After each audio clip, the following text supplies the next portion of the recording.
you willing to sacrifice your life? This is row 1, seat 1. Well, this is nice. When did we start doing this? Nobody told me about this. I thought everything sucked now. Do you have a card? You get COVID? It's over. COVID said, oh, I see you having a good season. It'd be a shame if I knocked over the microphone for those listening and not watching the video.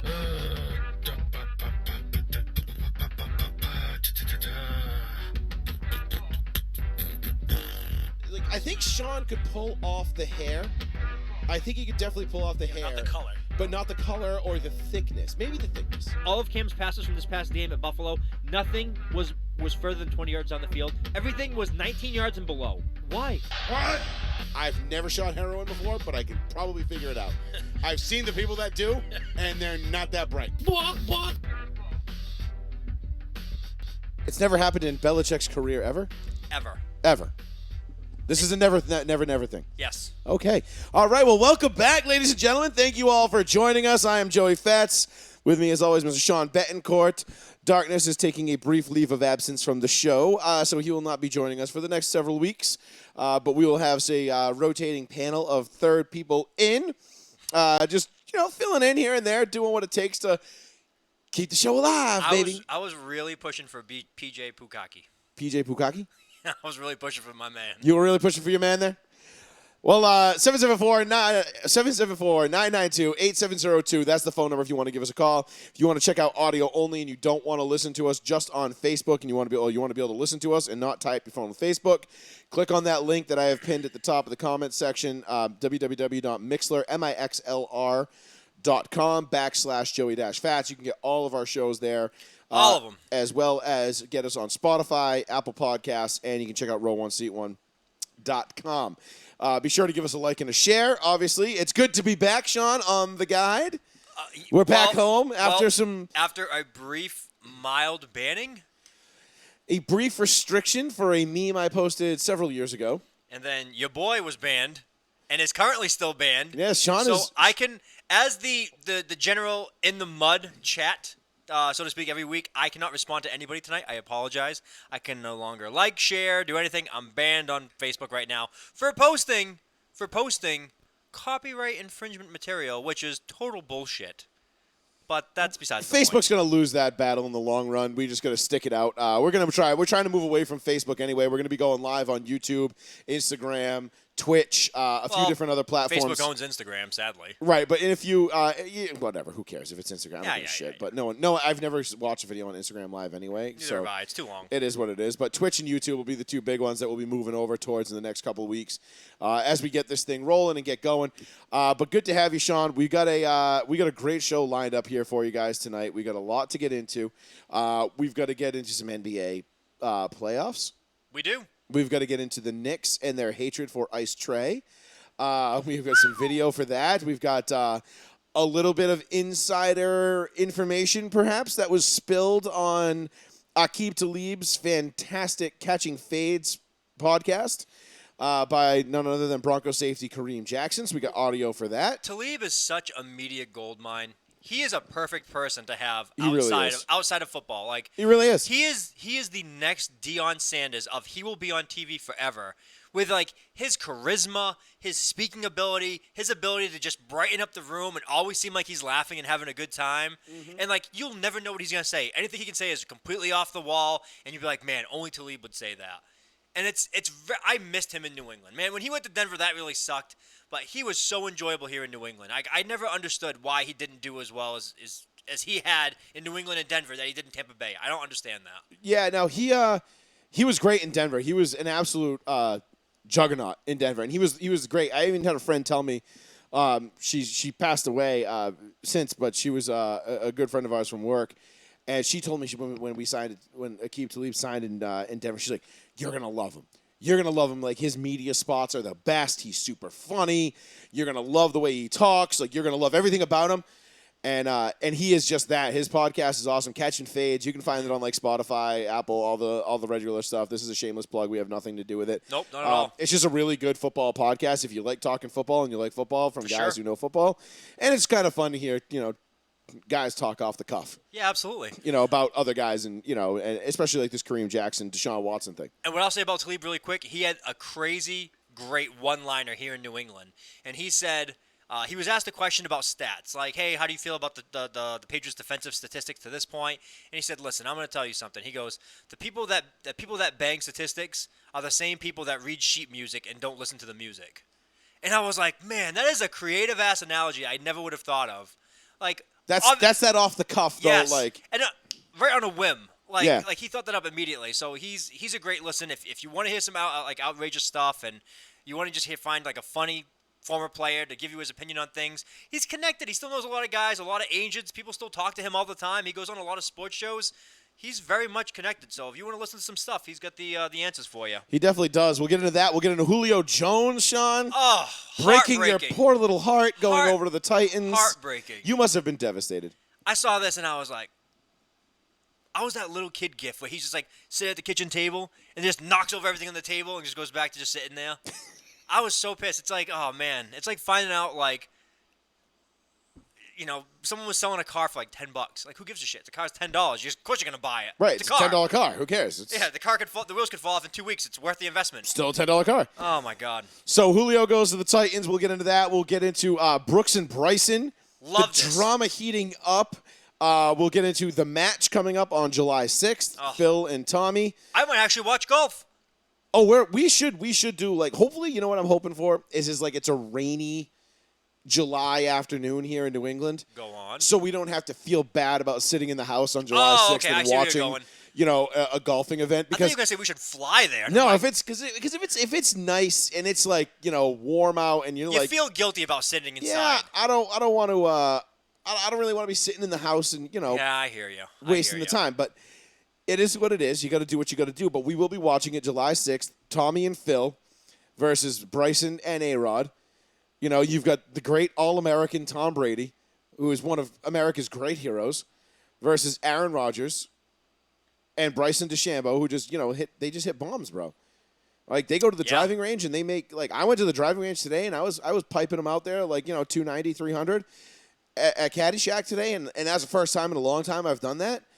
And I was like feeling like I was like fucking Superman, bro. But listen, DeChambeau. And then these guys go out there and they're just like 400. DeChambeau uses cleats. How do you Metal cleats. Metal cleats. Metal cleats. Much to the dismay of one Brooks Koepka. Dude, I don't care what he says. Everyone can say Brooks Koepka is an asshole. He's my kind of guy. I like him so much. Listen, I don't like Brooks Koepka for other reasons. I think he's a douchebag. I don't know anything about him. But not because of his attitude towards Bryson. That has nothing to do with it. I love that the Barstool guys found him at the Logan Paul and Mayweather fight. We can talk about that too. Yeah. The Logan Paul and Mayweather fight. Stool president. He went up in the bleachers. He goes. What are you doing in the bleachers? He goes, this is my seat. He goes, you're poor. He goes, why are you sitting all the way up there? Oh my God. Good stuff. We'll get into that. We'll get into the NBA playoffs. Obviously, the Lakers are done. They're bounced. LeBron's changing his number back to number 6. No, come on, bro. He is. We'll talk about that. We'll talk about whether or not Kawhi Leonard can get the Clippers to Never Land, if you will, the Western Conference Finals as they even up their series 2-2. Does he even care? Utah. I don't know. We'll talk about it. But let's dive right into this Julio stuff. Let's get right into the Julio Jones stuff. Okay, we go Julio talk. From a Patriots perspective, I feel like it's a bigger deal for this area and the people around here, because a lot of the reports coming out of Patriots camp might suggest that maybe Julio wasn't really necessary to the success of this team this year. And apparently, of course, all the information floods out after the guys are traded, okay? Yeah. So all the Patriots-connected beat writers have said, listen, the Patriots were interested. The Patriots were not interested in his current cap number. The Patriots were not interested in giving more than a fourth. And the Patriots were not interested in giving him a restructured deal. Those were 3 no thank yous right off the bat. Mm-hmm. The Titans were the only team that came out and said, we'll give you a second-round pick, we'll give you additional picks, and we'll pay him his full salary. Which, is that not crazy to you? Yes. Like, I feel like that's Yes. I feel like that's crazy that Yes. no one else was willing to, like, okay, I get it. All right. The more and I had this conversation with a couple of my buddies.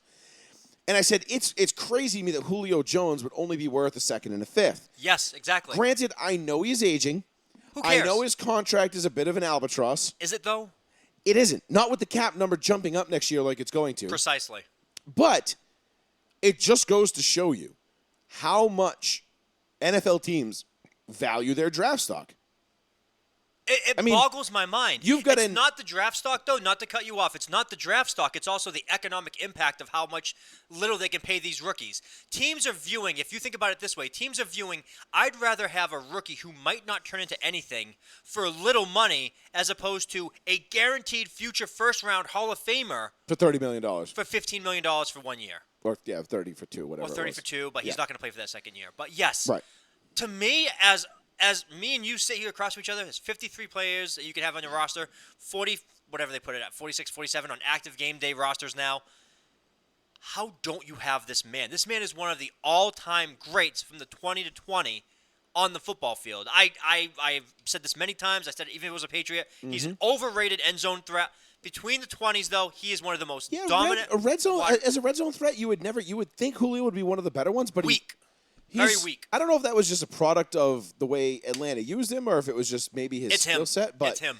Yeah, he's not a great touchdown catching guy, but he'll go out and put up 1,800 yards on no 110 problem. catches. If it's the middle of the field or you need to stretch the field, he's all over it. If you need him to catch it in the end zone, it's a mental block, I think, for him. But besides the point, one of the greatest of all time to play wide receiver, and he's only worth a second-round pick, and teams begrudgingly will the contract is too much. That's what I'm saying too.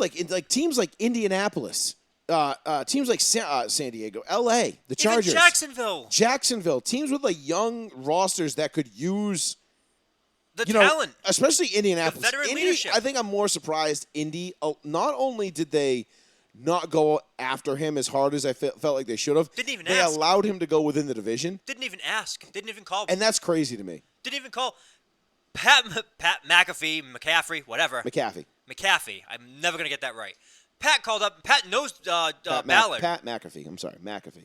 Pat knows Ballard, the GM. Yeah. And he called him. He says, in his raspy voice, why isn't this guy? Oh, he's been lobbying for Julio Jones for months. Yes. He's like, why is this guy? We have the money.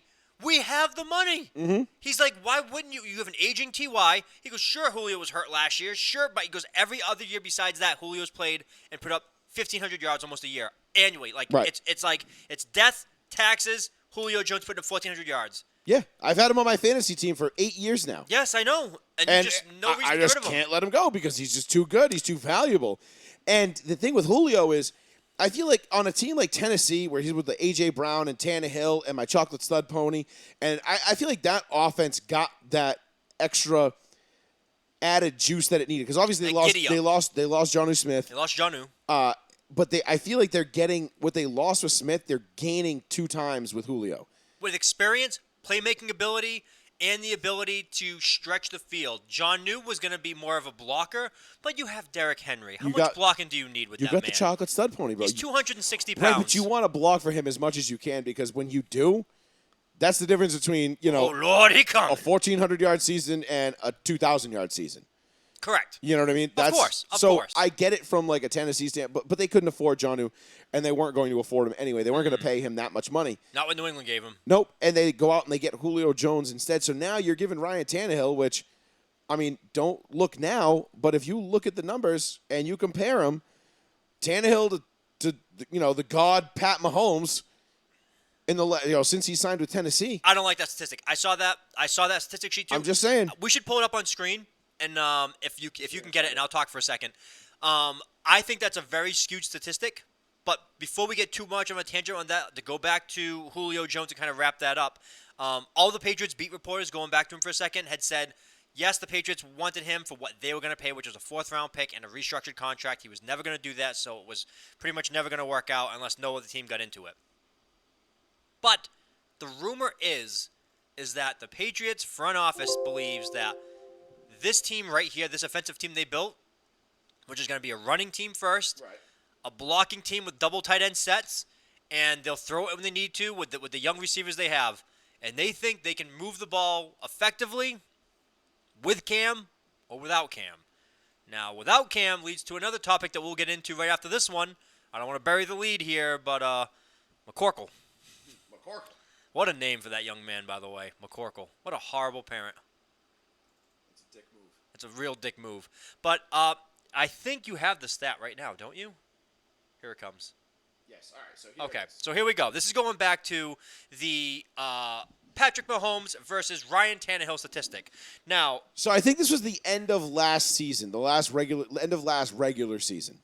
All right. So this is when these stats were compiled. So or since he took over after Mariota was jettisoned. So I don't exactly remember when this was, but this was 24 starts later. I mean, you can see the QB rating, the passing yards. Obviously, Mahomes, he's got a pretty sizable lead there with almost, just 800 and change. Total touchdowns, again, a little bit misleading because Tannehill probably rushed for a couple. That's total touchdowns, not just passing. Interceptions, though, 10. Completion percentage, Tannehill slightly higher. Look, all I'm saying, I'm not saying this is a end-all, be-all statistic here. Mm-hmm. But what I am saying is that Ryan Tannehill has been pretty fucking good for the Tennessee Titans. now the reason why And I think it's time people put some respect on his name. I think he's been good for the situation he's been put Put some in. respect on it. I am not a Tannehill fan. We saw him in Miami. We saw him with basically just him as a raw quarterback. Yeah, he was a project in Miami, and he went to a bad franchise with a bad head coach, with a bad GM. Sure did. But then he went to Tennessee, and their whole thing was, you're not the star here. The running backs we're a run-first offense. That's our team. We'll sprinkle the throws in when we get them. Mm-hmm. And they wanted him to be the guy they moved on from Mariota from because Mariota was, can run around the pocket, scramble, run for some yards, RPO offense. And they were getting rid of that. They wanted more of a traditional guy with Tannehill, so it was a complete change-up. Yep. Because Vrabel wanted that more guy that sits in the pocket, run if you have to, but I'd rather prefer you stay in Run the to pocket. make a play, but don't run for the sake of running. Don't be an asshole. Right. I say it all the time. Running quarterbacks don't last in this league. I don't care who you are. Never do. Ever, ever, ever. The only guy that's an exception right now is Cam, and you can see him already. Cam's body is completely broken down. It's like year 10. Yeah, Okay. and we'll get into that We'll get in to a the minute. Cam too. But let's go back to that statistic. That doesn't really show. Patrick Mahomes, if you watch these two quarterbacks, Patrick Mahomes and Tannehill, and you watch them on a week-to-week basis without looking at the stats, you're taking Patrick Mahomes 10 times out of 10. The reason why? There's no fucking run game in Kansas City. I don't care what you say about Clyde Edwards-Helaire or you want to throw in Le'Veon Bell, who's shitting all over Andy Reid this week. You want to go to any of these guys. Which is absolutely crazy. You want to go to any of these guys, and there was no semblance of a running game. It's always Patrick Mahomes making ridiculous throws, off balance, sideways. I think Patrick Mahomes is a better quarterback. Laying 90 degrees flat, parallel to the earth, flicking his wrist and throwing it at guys' faces. Yeah, incompletion, whatever. I hate that thing. I said, can your quarterback do this? Throw an incomplete pass? Sure can. Sure, my quarterback can throw. Listen, man, I've been a Broncos fan, and for the last 5 years, all I've watched is guys throw incomplete passes, okay? Absolutely. I have become an expert on watching quarterbacks throw incomplete passes. Of course. That statistic is bullshit. It was made up by a Titans fan, 100%. Yes. Because there's a lot of statistics that are just glossed over. Like all these things, like look at that. They're matching up one for one. It's the smell test doesn't smell right. No, I'm sure if we dove into that a little bit and did it, but I guess the general point of it wasn't to say that that Tannehill is on Mahomes' level. Clearly, he's not. Okay. No. I have two eyes and I watch football. So does everybody else that's listening to this show right now. I'm not going to insult their intelligence and try to say that Ryan Tannehill is somehow on the same playing level, somehow on the elite level with Pat Mahomes. That's just a flat-out lie. Mm-hmm. It's irresponsible, and I won't stand for it. Not on this show. We have integrity here. That being said, what I'm saying is... Sorry. Nice. What I'm saying is that Tannehill has been playing pretty well, I would say exceptionally well, during his tenure as a starter in Tennessee. Derrick Henry, obviously, has been elite. A.J. Brown, young, upcoming, big-bodied wide receiver. Now you pair him with Julio Jones. That makes this Titans offense a very dynamic, at worst, a very, very scary offense. Is that the best team in that division? Team, maybe. I'm going to say close maybe because I think the Colts defense this year has the ability to be elite, and I mean like 1 or 2 in the league, but I'm going to have to see it from Wentz. Right now, yes, that's the best team in the division. Okay, I'm going to disagree with you, and here's the reason why. For as good as that offense is, their defense is horrendous. Well, that's what I'm saying. The Titans' defense is not great. So even it's good. It's got its moments. I think the Colts are the best team in that division still. And That's what I'm saying, though. Team-wise, yes, but offensive. But will it work? What will translate to more wins and losses? know. I really feel like the Titans' way of playing ball right now will translate to more wins and losses than the Colts. Now, I could be wrong if Carson Wentz comes out and lights it up and he returns to, 2016 Carson Wentz. Big if. That's 5 years ago. By all means, I'll stand corrected. However, there's a lot going on. And you know what would have gone a long way towards my confidence in Carson Wentz returning to that form? Giving him Julio Jones? Getting Julio Jones. That might have helped. Would have been a no-brainer. You have 40-something million available. What are you waiting for? Right. It's kind of weird, right? Like, you don't –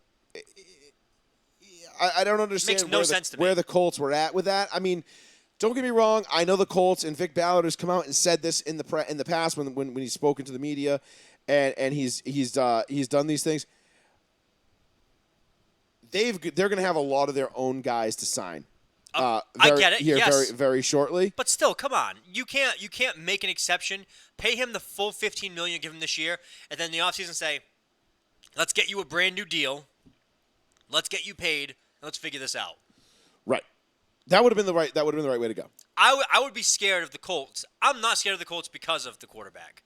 The Colts don't bother me at all. Like I am so. You are such a hater. I'm not. I told you. I said I think Wentz is overblown. I think the same thing is going to happen with Josh Allen.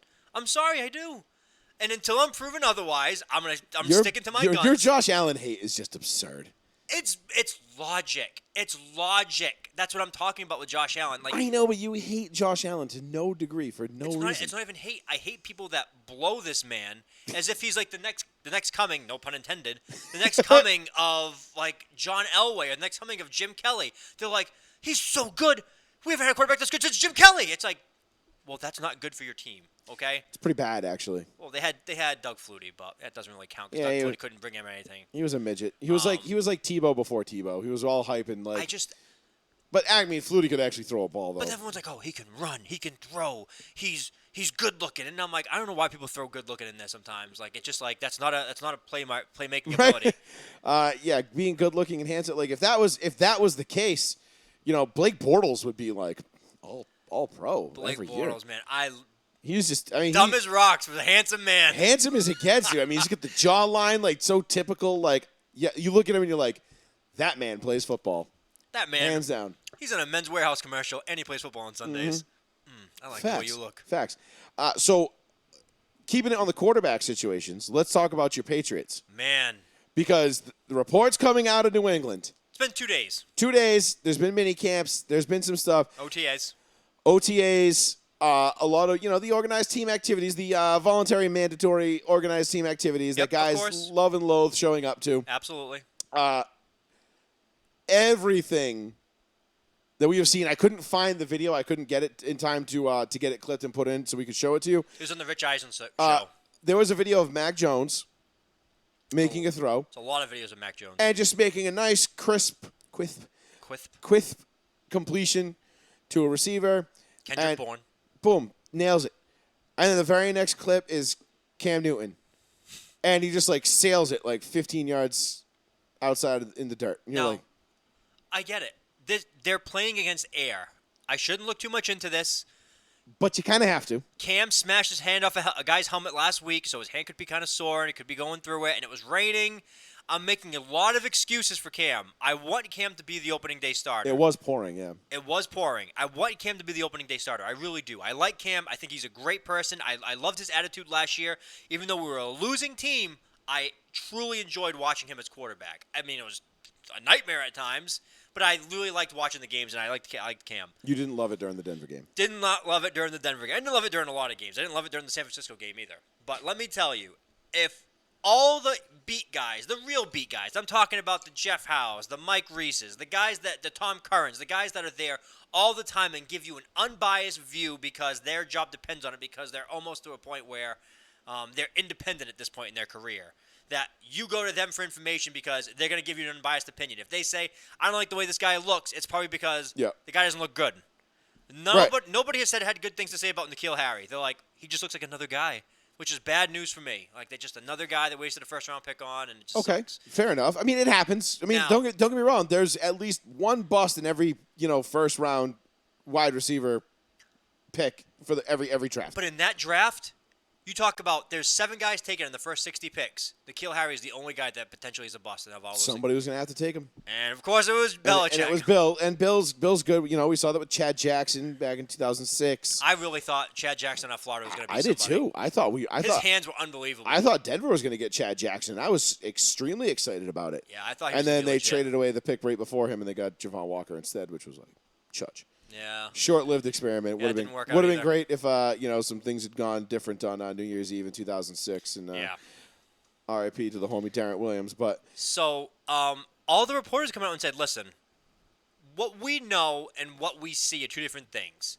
We know that Belichick is not going to start a rookie at quarterback. It's just not going to happen. do we though?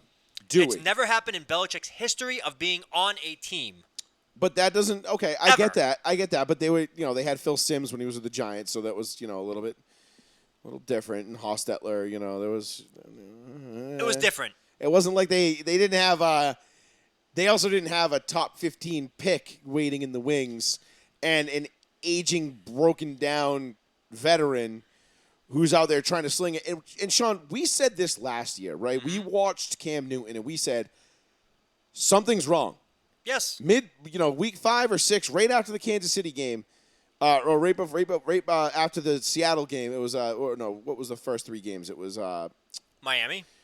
Seattle, and then the third game was oh fuck me. It I doesn't think Seattle matter. was the third game. It But doesn't by matter. the 4th game of the season, we were looking at it, and then he got COVID, and he came back, And he was run down. and we were looking at it, and we're like, something's amiss here, because I've watched Cam Newton play his entire career. I've couldn't- watched a majority of his games. He couldn't throw the guys 10 yards away. He was missing guys that, Sean, you and I could have hit. Yeah.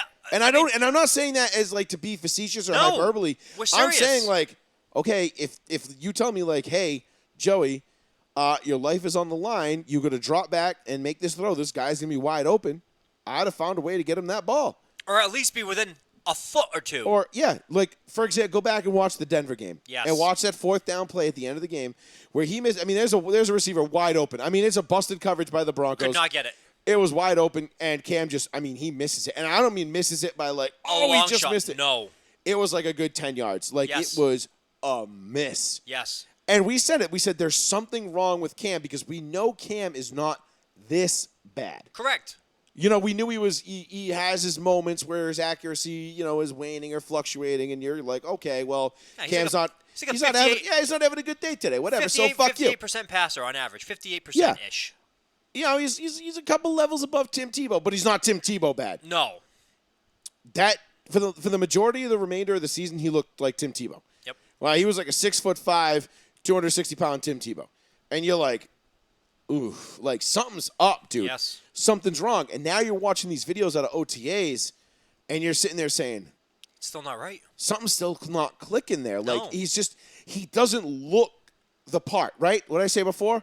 I have 2 eyes and I watch football. Okay, I know when something's wrong with the guy. Something's up with Cam, and we talked about it last year. We called it last year. We said his shoulders fried. There's something up. He's like, there's something wrong with the way he's throwing a football, and it didn't have anything to do with COVID. It wasn't COVID related. No. COVID was not ideal at the time, obviously. He even said it himself. It was like, it was a huge setback for him having missed, all of August, all of training camp. Didn't even meet the He didn't guys. sign until like the end of July or beginning of the first week of August. It was August. When he first met the team, it was August. It was he met his receivers face to face for the first time 7 days before opening day. Yeah, no, it sucks. You met him on Zoom, but yeah, face to face. Because COVID protocols wouldn't allow for it. Yeah, for sure. So he was behind the 8 ball from the beginning. And listen, no one made more excuses for Cam than me last year. Because I said, look. Right, I did too. I did the same thing. He got signed in mid-August. Already it's a bad sign. He didn't meet it. COVID happens. He doesn't meet his teammates until there's no offseason. There's no OTAs. There's no training camp. Nothing. There's no offseason anything. Nothing. And then you're going out and telling this guy, like, all right, go do what you do and throw footballs. And you can't expect that level you can't expect that in the NFL and expect to have a high level of play. It's just not possible. Right. It's like I said last year when they signed him. Name me one good player. Name me one impact player that was signed in the middle of August. It doesn't happen.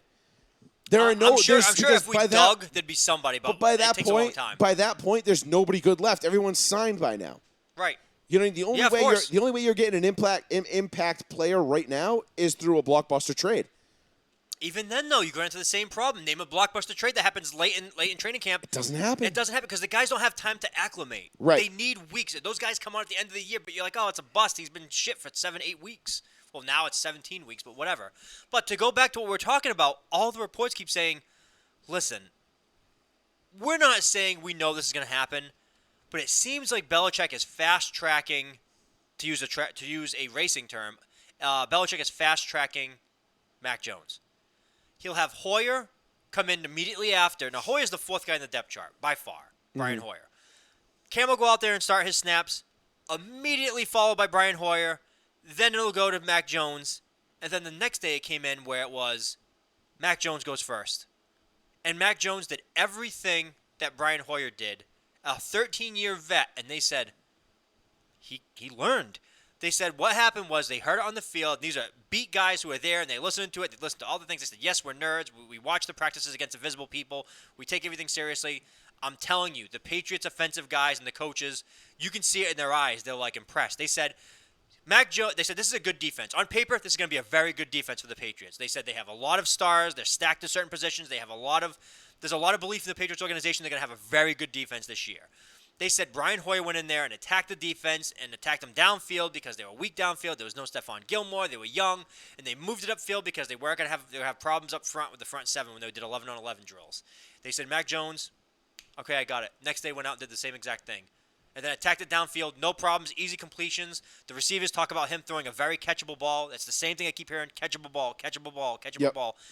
And two reporters, Jeff Howe, Tom Curran, have said, listen, we all said Cam Newton got the job. As soon as he signed that deal, we said Cam Newton's open day starter.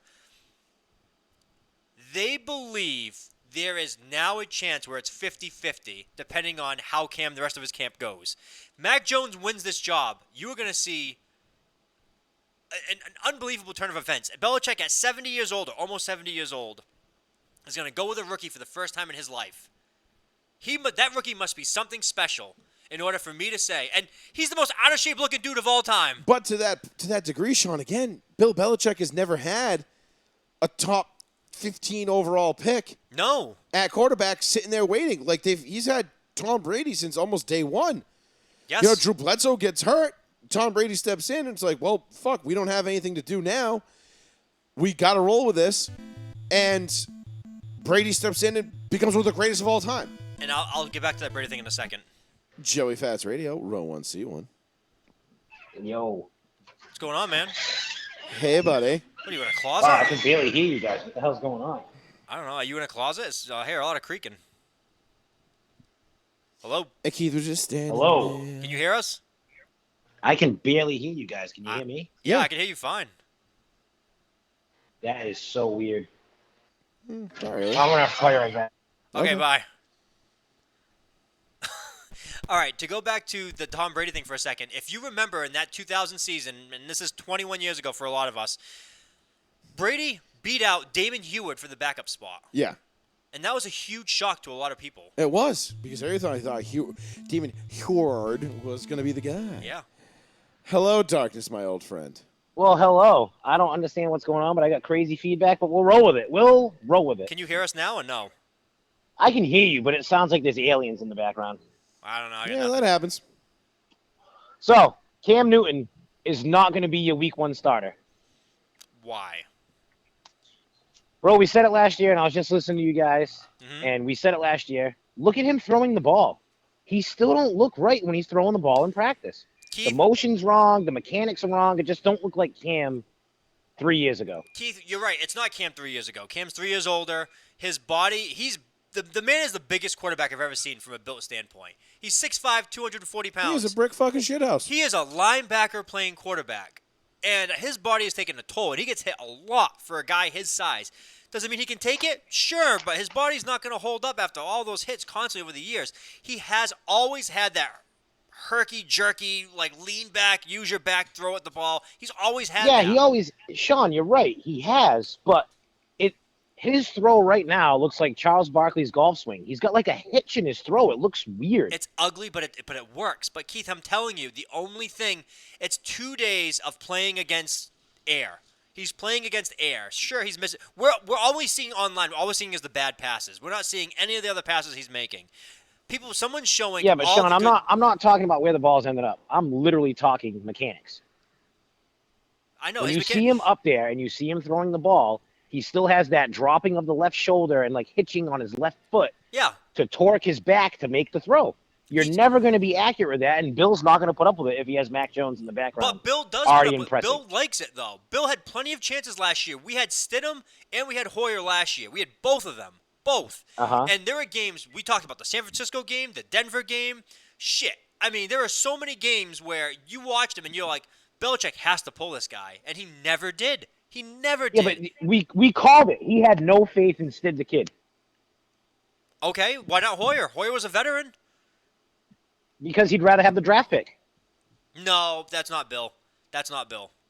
It got him Mac Jones, and my boy is seeing stars when he looks at him. It's like Jimmy G 2.0 when he sees Mac Keith, Jones. there is no... Lady in red. Dude, don't you steal my line from last year. There is... I guarantee you he wanted Jimmy back, but it didn't happen. I'm telling you, Belichick has the 29th... Last year, what we'd say, Belichick's roster was what, 29th, 30th of, like, talent-wise? Is that fair between the three of us? Like, their roster, if you stacked them 1 to 32, what was the Patriots roster like? I mean, they were. I'd were probably middle have low him of the like road. 19 to 22. Yeah, I was just say they were like bottom third, but high bottom third. All right, I would have said, like, 25. I'd put him in the low 20s. Yeah, they're right. Like that. Okay, like low 20s, okay. right. I like, said 25. Your top 16 teams are in the playoffs, and then I would probably put them somewhere from like 19 to 23, somewhere in there. Yeah, exactly. I have them a tad lower. I'm just saying, like, the guys that we had, not the guys that opted out and all that other shit. No, I know, but I'm just saying, like, in terms of, but like, you look at the other teams around the league. I mean, there were some bad teams. Some really bad teams. But then at the same Joey, time... try moving the phone or something. I'm like losing you guys like in and out. Oh, sorry. So... Well, I'm playing with stuff right now. Yeah, so he was hold just on. messing with some stuff. So, listen, I'm saying Belichick was never going to tank. If you had one of the worst rosters in the NFL and you almost go 800 and you don't get eliminated until week 14 of the season, I'm sorry. Like, if that's the worst roster Belichick ever has, and you go 7-9 and get eliminated from the playoffs in week 14, Belichick is going to come out and fucking blow the doors off the league. Well, this dude, year. we never doubted the greatness of Belichick. That's nothing that we ever doubted. We thought even with the team that he had, they would still be a playoff team, and they were close. Really close. I mean, they screwed the pooch the last 3-4 weeks, but hey, that happens. When you figure Cam doesn't fumble against Buffalo, they win that game. Oh, The San Francisco game, the Denver game, like it was winnable games Keith, that they Kansas had, City, and they just didn't. If they had get it. anybody other than Brian Hoyer and Jarrett Stidham at quarterback, they win the Kansas City If they game. have Cam Newton at quarterback, they probably beat Kansas City. They beat Kansas City in Kansas City. The team Right. that was like everyone was like, "There's no way anybody beats the Kansas City Chiefs last year." Nobody. And then Well, they yeah, came I mean, out let's face it. The thing about this is, though, you never underestimate Bill when he gets to the playoffs. So, like, even with that misfit roster, if he made it, he still could have won a game. Well, that would have been one of the teams. It's like you would have hate to see. I said it last year. We would have been those old Ravens teams. It's like they have nothing to lose. Nobody expected you to be there. Ray Lewis in the locker room, like, my arm is hanging from a string. Everyone hates us. You know what I mean? Like, it's that kind of attitude they would have had. I loved it. Like, that's the Patriots team now. All these guys they collect, and they bring in Jonnu Smith, they bring in Hunter Henry, they bring in Matthew Judon, they bring in Kendrick Bourne, they bring in Nelson Aguilar, not catching anybody's babies up in here. They bring in all these dudes, and everyone's like, the Patriots still suck. They signed all these guys, they're all overpaid, and they're this and that.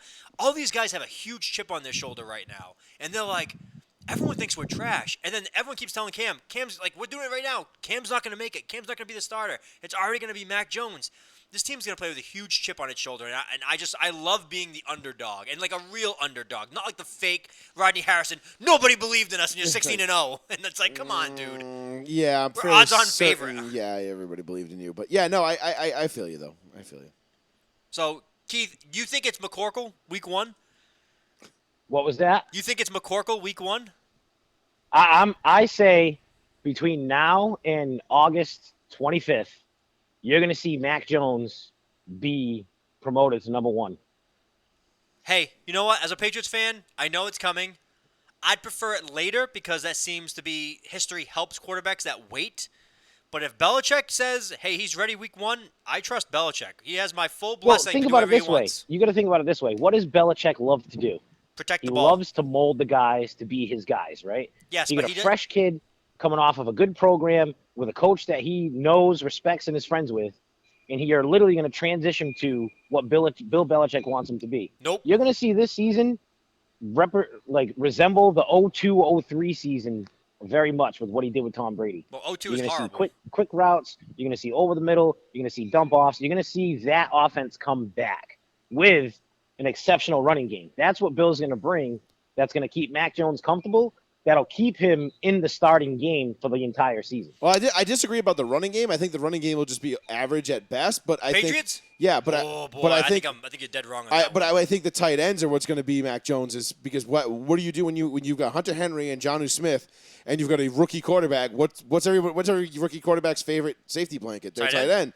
So you get two of them. Look at Two Matt top Ryan. 10 Matt tight Ryan ends. his rookie year when he had Tony Gonzalez, it was like bloop, and that was exactly it. So I think the Patriots are. I agree with Keith. I think they're going to revert back to a lot of the things they did that made them successful in the past, which is hell yeah, high percentage passes for sure. Low risk. A lot of low risk offense, and then you calculate and you take your shots downfield when you need to. Well, Yes. yeah, it's gonna be a move the chains offense. It's not gonna be big plays. It's not gonna be chunk. I mean, they'll take them when they're there, Chunk. but you're gonna see the ball control, moving 16 play drives, 5-6 minutes of possession. I mean, that's what you're gonna see out of the Patriots this year. Now that you Ball said that. control, time of possession, long drives. Now, That that's is the going most- to be their offense. That's the most important thing you said right there. That what you just said, ball control.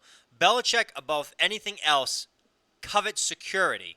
If Mac Jones can prove, I'm not going to turn this ball over. I'm not going to make rookie mistakes. I'm That's not going the to biggest thing. If Belichick says, I believe in him the same, if not more than Cam, that's what's going to win him the job. Belichick does not Well, care and I about think the that's long what you're ball. going to see as camp goes on. Once you get into real practices and 11-on-11s and stuff like that, that's when you're going to see that jump being taken, where the ball security is going to come into play. That's going to be in Mac Jones' favor. Because think about it, in college, how many interceptions did he throw last year? 3? Mac Jones? He had the Yeah. most efficient quarterback season of all time last year. Case Ever. in point, and you're going to bring him from Nick Saban to Bill Belichick. Yes, the You're same going to system. have pretty much the same I season. don't think out of that's him a. this I year. don't think that's a coincidence either that Bill Belichick drafted the guy that Nick Saban just coached. And on top of it, Mac Jones probably shouldn't have said this draft night, and he could be totally bullshitting us, which he probably is, but I'm glad he said it. He said, they asked him, how does it feel feeling that you could have been drafted 3rd but then falling to 15th? He said, honestly, I wanted to be drafted by New England since day one. He goes, for me, it was the best fit. Right, and we all said that too before going into the draft. I said, look, I think Mac Jones can be a great quarterback in this league. It's going to take the right spot for him to go to I thought he would in have order killed to it make in that San happen. Fran, too. And San Fran was on our list. San Fran, New Orleans, San and Fran was 100% smoke just to get everybody else scrambling so they didn't go after his guy. yeah, and New England. Those were the big 3 that I think he really could have gone to And we almost lost him had to the immense Saints. success in those cities. If it wasn't, you Yeah, know I what would agree. be great? I agree completely. Keith, not to cut you off really quick, you know what would have been great? If the Jets potentially helped the Patriots again get a franchise quarterback. Yeah, we said it. We said it live on the air on the draft show. Sean Payton tried desperately in the 11th hour of that pick, the pick 14, to trade up and get Mac Jones. That was the rumor. Yep. And they said, hey, we just got an offer from the Jets. Can you beat this offer? And Sean Payton said, I'll call you back. Never called him back. The Jets ended up taking that something Verajao, Elijah, offensive Yep. lineman. I can't think of his name right Yeah. now. And eventually sealed the deal. It says as soon as it came in the clock, the Patriots had the pick in within 30 seconds. They knew it was already going to be Mac Jones. And Right. But it would have. Isn't it going to be amazing if Mac Jones turns out to be a great quarterback? Like not just good, a great quarterback. Yeah. It's going to be another slap in the face to the Jets organization that Belichick has over them. Like you had a chance to give away. I mean, stop me from getting another franchise quarterback, and you basically blocked no the team doubt. that was going to take him, so I could take him. Thank you. Like, it would be such justice. I would love that Belichick did complete shitting on the Jets for the rest of his career. Well, I think that's inevitable for one, but yes, yeah, I agree. Hi. Yeah, apparently. All right, not. boys, it's getting really hard for me to hear you guys. So good show. right, I man. wish I was there with you guys, but obviously, Yep. got a bunch of other shit going on. It's all right, man. No worries, brother. All right, hey, shake it easy. We'll see you soon. We'll talk to you soon. Yeah, you guys enjoy, man. I'll be listening to the rest of you guys. All right, buddy. Adios. We'll talk to you. Later. So, I mean, look, I think the thing with Mac Jones was there was only a certain select few places that he could have gone to. Hi, babe. Bye. So hot in the face. There's only a select few cities that he could have gone to where he would have been able to realize his potential. I think New England is one of those 3 or 4 places that he could have gone to. I believe him when he says this was the team I wanted to go to. Why wouldn't he? It's basically he played for Nick Saban. It's basically you're going to play the exact same place you've been playing and you were successful in. Yeah. Here you go. Oh, what's that? You won national championships and had great success at Alabama? Hey, have you met my friend Bill? Like, Who's at the sidelines wearing Alabama gear? Yeah, going, right. Roll Tide. right? I was going to go to the Rutgers game today, but Roll Tide. roll tide. No, but that's the thing. It's crazy because you gotta realize Mac Jones, like a lot of these rookie quarterbacks that come in, like you're gonna see there's gonna be a guy that was drafted this year, whether it's Justin Fields or oh my God, the kid who went to San Francisco, Trey Lance. Trey Lance. Not gonna play. One of those guys is gonna slip up and is gonna end up like, I don't want to say like a Jamarcus Russell, but like a Sam Bradford. Yeah, you know who that is? Zach Wilson. Zach with the Jets. He's going to a bad team, bad situation. Bad ownership. He looks like he just came from his like middle school prom. You haven't really heard anything good. His mom very protective of him, which is very strange. Meh. She's like, China. nobody talks about my son like that. It's like, first of all, lady, you got drafted in New York. Everyone's gonna Good. shit on your son. If you don't like getting talked about, New You York's picked the not- wrong place, lady. New York is the absolute wrong fucking situation for you. And I forgot what she said. She said something like passive aggressively, like, my son hasn't even played a snap yet. And people were like, dog, if you don't want to be judged, don't come to the Northeast. And we'll 'Cause get it's it- the worst place. We'll get into New York fans here in a second because obviously Oh, what a segue. there's a great video for them. Not the Spider-Man one. Oh yeah, we Oh, got Spider-Man. we're going to get banned again. It's worth it. It's a worth it. perma-ban. It's worth it. But no, 774-992-8702. That's the phone number if you want to get in on this talk. We started off with Julio going to the Titans, what that means for the Patriots, why the Colts didn't do it, so on and so forth. Then we got into Mac Jones and Cam Newton. Let's get into a little bit of basketball, Sean, because Okay. I do actually one last thing. I do just want to throw this picture up here real quick of our guy Fitzmagic playing for the Washington Redskins with the first grade style, like kindergarten send-off picture.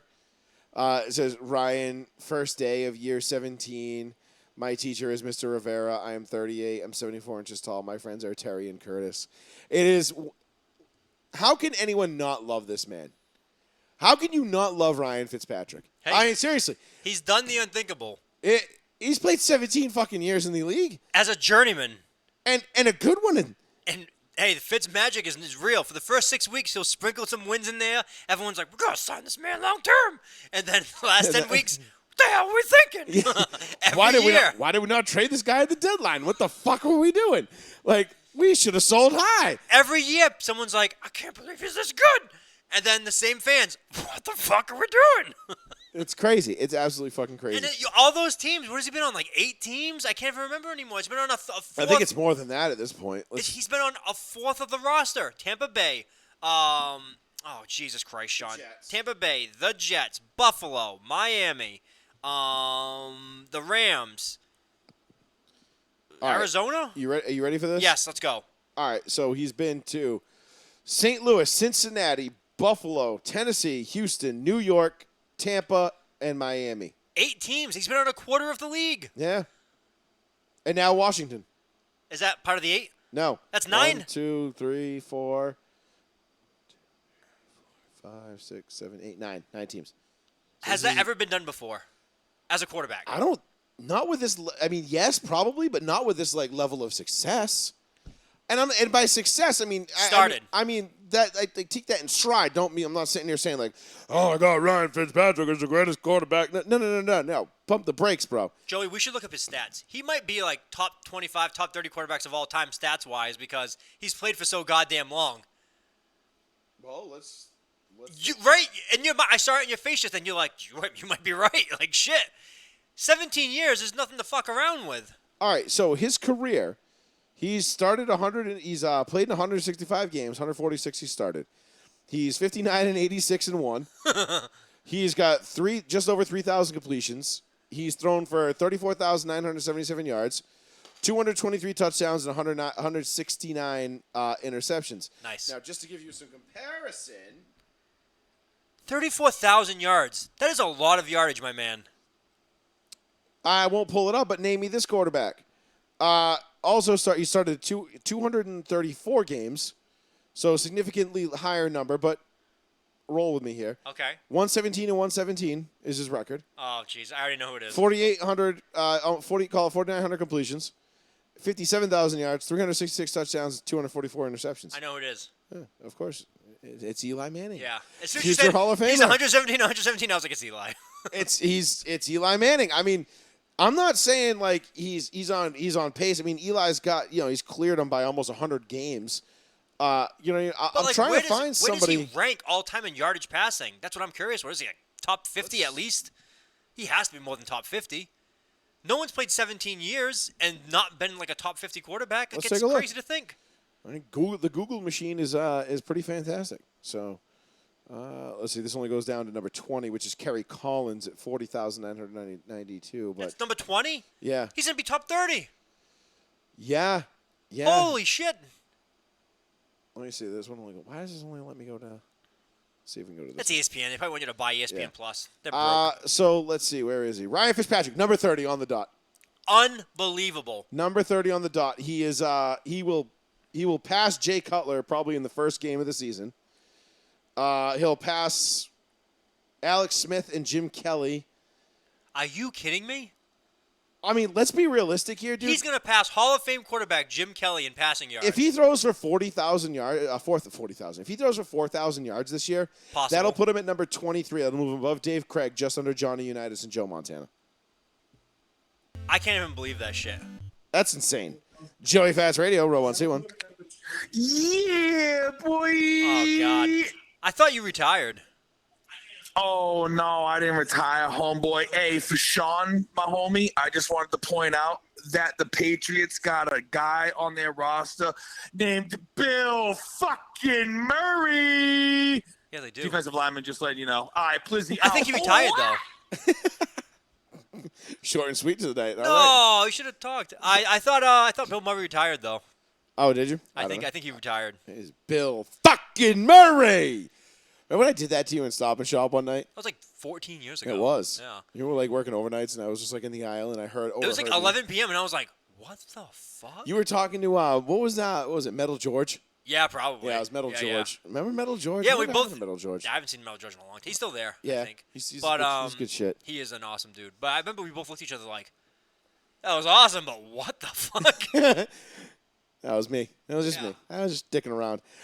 So anyhow, but yeah, so Ryan Fitzpatrick could end up in the top 20 all time of passing yards before this is all said and done. You know what, Joey? We're gonna be the first ones to do it. Is Ryan Fitzpatrick a Hall of Fame quarterback? Let the discussions begin. Well, I mean, Shit. you kind of gotta like consider it, right? I mean, he's 30. No, we can't. He's 35th overall Joey, in touchdowns. We can't.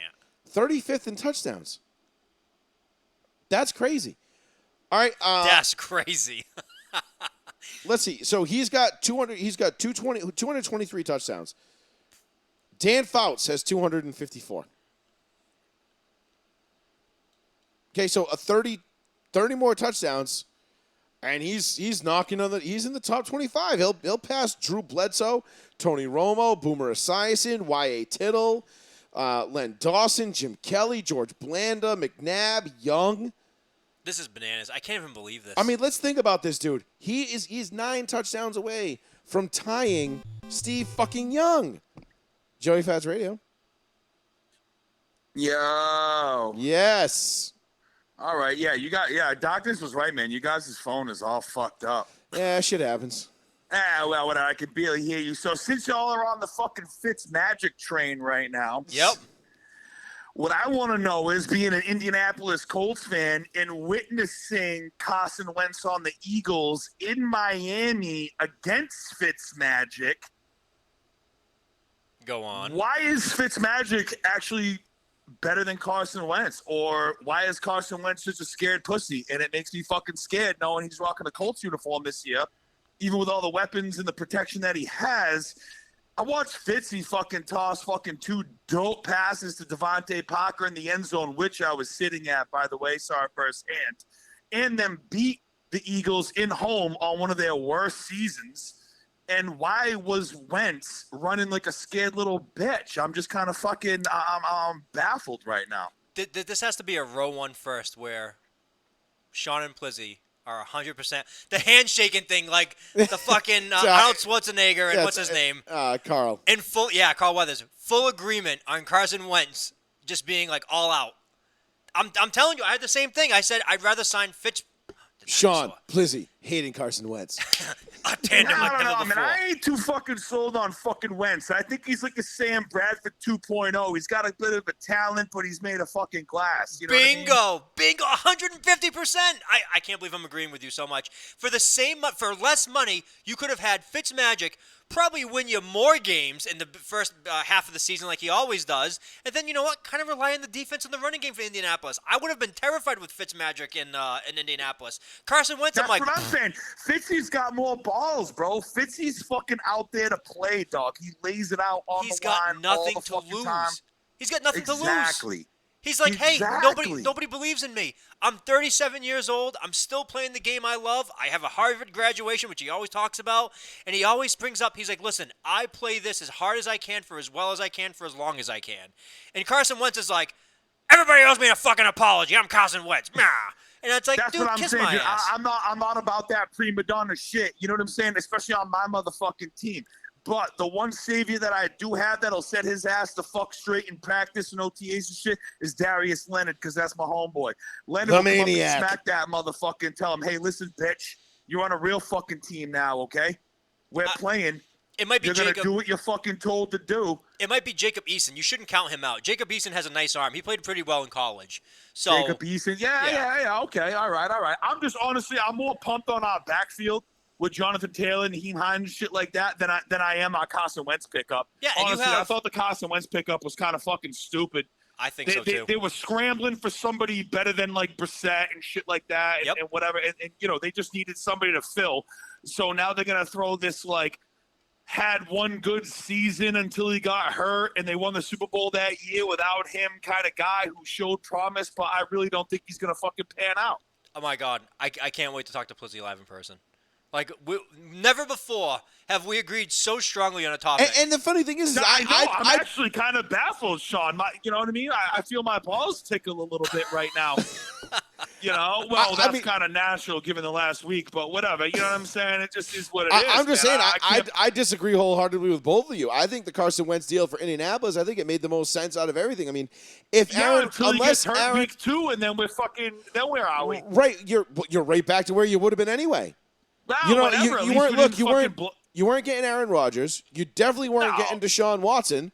So Aaron Rodgers was too late. We had already picked up Wentz fucking months before that. A-Rod was never coming in. But A-Rod might not be leaving, period. That's the thing. A-Rod might have never been available. Now, there's been a lot of smoke around A-Rod to Denver. And we think, you know, we heard the reports on draft night. It was all but a done deal. And he's playing golf with John Elway a couple of weeks later. And, you know, maybe they're waiting this thing out and trying to play and it this was right. one of the points. It was one of the teams that he brought up specifically that he wanted to play for. Right. He didn't mention Indianapolis as a team that he wanted to play for. So maybe that was never in play. You know like, what I mean? obviously, like, okay, if you could have gone and got Matt Stafford, all right, that might have been a better. Definitely would take Matt Stafford 100 times over fucking Carson But is Vic Wentz. Ballard going to give up? But the thing is that the Colts didn't have a Jared Goff to offer the Lions in return. No, not even that. It was plus the draft picks. Well, the draft picks the Colts could have done, but it was Jared Goff. It was the draft picks and Jared Goff. So the Lions don't need to go out and say, like, going into the season with, great, we don't have a quarterback. Hey, we got a guy who's been to a Super Bowl. He's not great, but we might be able to figure the Super Bowl and got his fucking ass raped. I mean, right, but at least he's a guy that but he knows, he's been there, he knows how to win. Maybe just needs a little change of It scenery. takes a little bit of time to get seasoned and shit, but how many times are you going to have to make it to the Super Bowl, which is, whatever percentage, to get fucking seasoned and actually throw some decent – I mean, the Rams fucking team that year should have absolutely steamrolled the fucking Patriots. Agreed. Didn't even come close because it scored Would 3 they hold points. them to 13 points or 10 points, 13 points? They held the shit Patriots like to that? 13. 13-3. 13-10. So I'm like, you gotta be 13-3. It was the worst, kidding me. one of the worst Super Bowls Would I've ever they seen. put up like 40 or 50 against the fucking Chiefs in that Thursday night game, Yeah. in the beginning of the season? Oh, my Like, come God. on, Everybody was like, oh, my God. I know. Jared Goff Me and and Patrick Dad Mahomes were is the watching future that of the game, and fucking we're league. like, holy fuck, what a shootout. This is ridiculous. I honestly thought the Rams were going to just fucking annihilate everybody, and then they get to – and then, Jared Goff sits there and he sees Tom Brady and Belichick on the sideline. He fucking shits out fucking green diarrhea like a little baby. Yeah, McVay blinked. That was the thing. McVay looked across the sideline Yeah. in a stare down with Belichick, and he blinked. We also had the thing. McVay goes up to Belichick. Man, I love you. I can't wait. I can't wait to see what you have in store for us. He was basically like blowing Bill, and Bill was like, all right, have a good one. Like, and just walked away. It was everyone was like, well, McVay had nothing to fucking lose at that point in the Super Bowl. He Well, should've just fucking went for there's all the of it. difference They between a played guy little who at too the time had, conservative, if you ask me. seven rings and, But Yeah. either way, whatever. I just wanted to get your input on the Fitzy whole thing with fucking Wentz and shit like that. Seeing as how me personally, I've seen both of them play in person. I'm not too fucking sold on Wentz. Honestly, I think he's going to be probably out with an injury by week 3, even with the best offensive fucking line in the fucking league. Don't yes, forget by that. By far. You might not be wrong about the injury part. It can't predict injuries, and yes, history has told us that Wentz is injury prone. However, because look at Derek Carr a couple years ago. He wasn't even fucking injury prone, and all of a sudden he got smacked up like week 16, and the Raiders just fucking shit the bed, and that was it. right, but I'm just saying, don't be surprised. All right, don't be surprised if Carson Wentz brings the Colts on a nice little journey and has them in contention to win the division in December. I'm just saying. Well, I hope we win the division. I'm not sold on the Titans. No Even defense. with Tannehill and with their new signing of There's fucking no Julio defense. Jones and Derrick Henry, we've seen superstars go. I mean, we've seen superstars go to decent teams and absolutely do jack shit. Randy Moss, the Patriots. But either way, I think he should have went somewhere else. I think Julio Jones is a fucking douchebag for going to fucking Tennessee. It wasn't I his would choice. never He got play traded. for that fucking team. But He got traded. It wasn't his choice. But it wasn't his choice. I thought he chose. I No. thought he had the choice. No. Well, he Everything he had I was some reading, say, it was didn't like, he? oh, where's Julio going? He's like, and then all of a sudden, poof, it was just like, all right. So Tennessee obviously gave. I haven't been too much, Yeah. up on my NFL shit. And That's I probably okay. Won't be All I know until is my August. Calvin Ridley keeper pick goes through the roof this yeah, year. it does. Plizzy, Well, whatever. Before you get off the phone, yeah. before you get off the phone, Well- the one thing I'll say to you that we should agree on is that Wentz was made available to 31 teams by the Eagles. Only one team called, and that was the Colts. And they were the only team to call because I remember the Eagles basically begging the Colts to up their offer. Right. And then the Colts that said, tells you something right there. yes. No other team even called. I don't know if I believe that. I'm not sold Pat on said Wentz. I'm not sold on Wentz. He I don't- looked I like don't a know if I bitch believe when that. I saw him play in Miami. The dude's injury prone. And quite frankly, to be honest and racist as fuck, I don't like gingers. That's what you Okay? gotta. I don't like It fucking has ginger nothing people. to do with They're quarterback highly play. aggressive. No, they're highly aggressive. You can give them a compliment, and they'll flip it one way or another to attack you and make you feel like an asshole, like you're being a dick. That's the way gingers are. What are you, gingers Bill have Burr? no soul. Gingers have no heart, and they won't play as hard as you want them to play, given Carson Wentz's fucking previous years in the NFL. So I don't like gingers. I don't like Carson Wentz. And I don't like him on my team. So you know what? Whatever. If you win, if he brings us into the playoffs, cool, bro. You know what I mean? Yeah, we did that with Andrew Luck before we had an Coolsies. awesome fucking line. You know what I mean? Like we had all this shit beforehand. I don't know why all of a sudden we're fucking reaching like we're the most desperate fucking team in the NFL. Like we don't have a good squad, and now we're trying to get fucking. We got Carson Wentz. Like he's gonna do something. He's Hey, like. I mean, I'm just saying, I like Carson Wentz for the Colts. I think it's a good fit. Your Look, phone's fixed, by the way. Okay, we did nothing. no, I did. Okay. I just Well, turned it now on. Okay. Well, now it doesn't sound like, a fucking door stopper. Yeah, Just, no. Boing. Yeah, no, it Yeah. probably sounds a lot better now, right? Yeah, it sounds a lot better. I can actually hear you. Yeah, no, I found the volume knob for the phone was turned like all the way down for some reason. Ah, shit. Yeah, you know, I swear to God, yeah. I swear to God, my fucking cat comes up here and just starts twisting knobs while I'm not. While I'm not paying attention. Well, she also tries to escape prison every day. I know. You would think this is Alcatraz and my cat is being trapped in here. Like she doesn't understand how good of a life she lives. But yeah, fucking meme sauce. Anyway, all right, brother. Whatever. Well, you joining us in studio next week or what? yeah, fuck yeah, bro. I'll be there. Shades on, stupid comments, lack of knowledge, the whole thing. All right. Looking forward to it. That'd be awesome. All right, word, homie. I'll catch you guys next week, bro. All right. Later, man. Take care. Ow, What a psycho.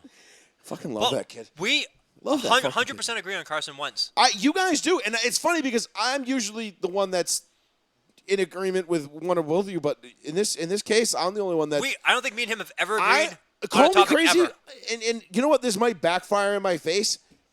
And Will it, again, though? Will it? I acknowledge the fact that Carson Wentz has not had the greatest injury history of anybody who's playing quarterback right now in the league. I get that. Mm-hmm.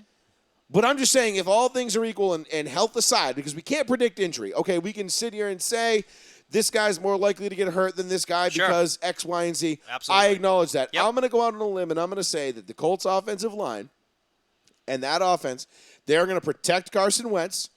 They are going to allow him to do what Carson Wentz does, and they are going to, unlike Philly, because I feel like Philly gave up on him like that, it felt like. In an instant. In an absolute instant. Like he tore his ACL going for the goal line in an MVP caliber season, and they were just like, you know what? Fuck you. And then Nick Foles wins the Super Bowl. And I mean, as Carson Wentz, and we said this before on the show, if you're Carson Wentz and you're in Philadelphia and you're watching the Eagles build a statue to your backup and Doug Peterson, the guy who's not even your coach anymore, and you're watching him build a statue to commemorate a Super Bowl that, like, you know, you weren't a part of, mentally that's got to be earth-shaking. For sure. You know, that's going to be really bad for your psyche. Like, that can't bode well for a guy. So I agree. I think Carson Wentz needed to get out of Philly. I think Indy was a perfect place for him to go. I'm rooting for him 100% this year because I really want to see him do what we thought he could do all along. Nope. Because, again, I really enjoy Carson Wentz. I like this game. I want to see him succeed. We'll see. And I want to see him succeed in Indy, and I think he can. So I'll be the odd man out on this one, and you know we'll see who's eating their words. Keith by probably has your Thanksgiving. back on that one. I think Keith was pro Carson too. Maybe, but you're also very anti Josh Allen, who I think is also going to have a fantastic season this year. But I can't wait. I can't wait. You know why? Because I'm either going to be 100% right or 100% wrong. There's no middle. There's no, Oh, you'll find the middle. No, I will not. You'll find the middle. If he has a good to very good year, I'll eat my words. If he comes out and shits the bed, I'll be like, I fucking told you. It was a one-off. It was total. It was all Stephon Diggs that gave him all of his strength and power and said, hey, man, just do it to me. I'll just run down the field. And that was it. He's not wrong. That was it. He's not wrong. And I'm telling you, there was no way. I would have really liked to have seen Julio in Buffalo. I think that would have been cool. Buffalo has no money. Diggs and Julio. Yeah, but you can create money though. It's the NFL. Buffalo has no tight ends. They need to go out and trade. I know for Zach they do. Ertz. They have other needs, which is why they didn't do it. But if they don't get Zach Ertz, they're going to be as abysmal at tight ends than the Patriots were last year. Wasn't Indy after Zach Ertz too? Yes, because same offensive coordinator. Yeah, I think Indy and Buffalo are both in the market of Zach Ertz. But He'll be. I wouldn't be surprised if that happens in the next couple of days. The Eagles are playing like the Eagles are doing like, give us your best offers. We'll wait 6 months. Yeah. What are they waiting for? It's the Eagles. They blew up the team already. Just Why give it the last piece. Listen, bad teams stay bad for a reason, Sean. We know this. How the hell did they beat us in the Super Bowl? God damn it. Nick Foles! I don't know, but thank God for Big Dick Nick. 774-992-8702 if you want to give us a call. Nick Foles would have been better in Indianapolis than Carson Hit Wentz. us up.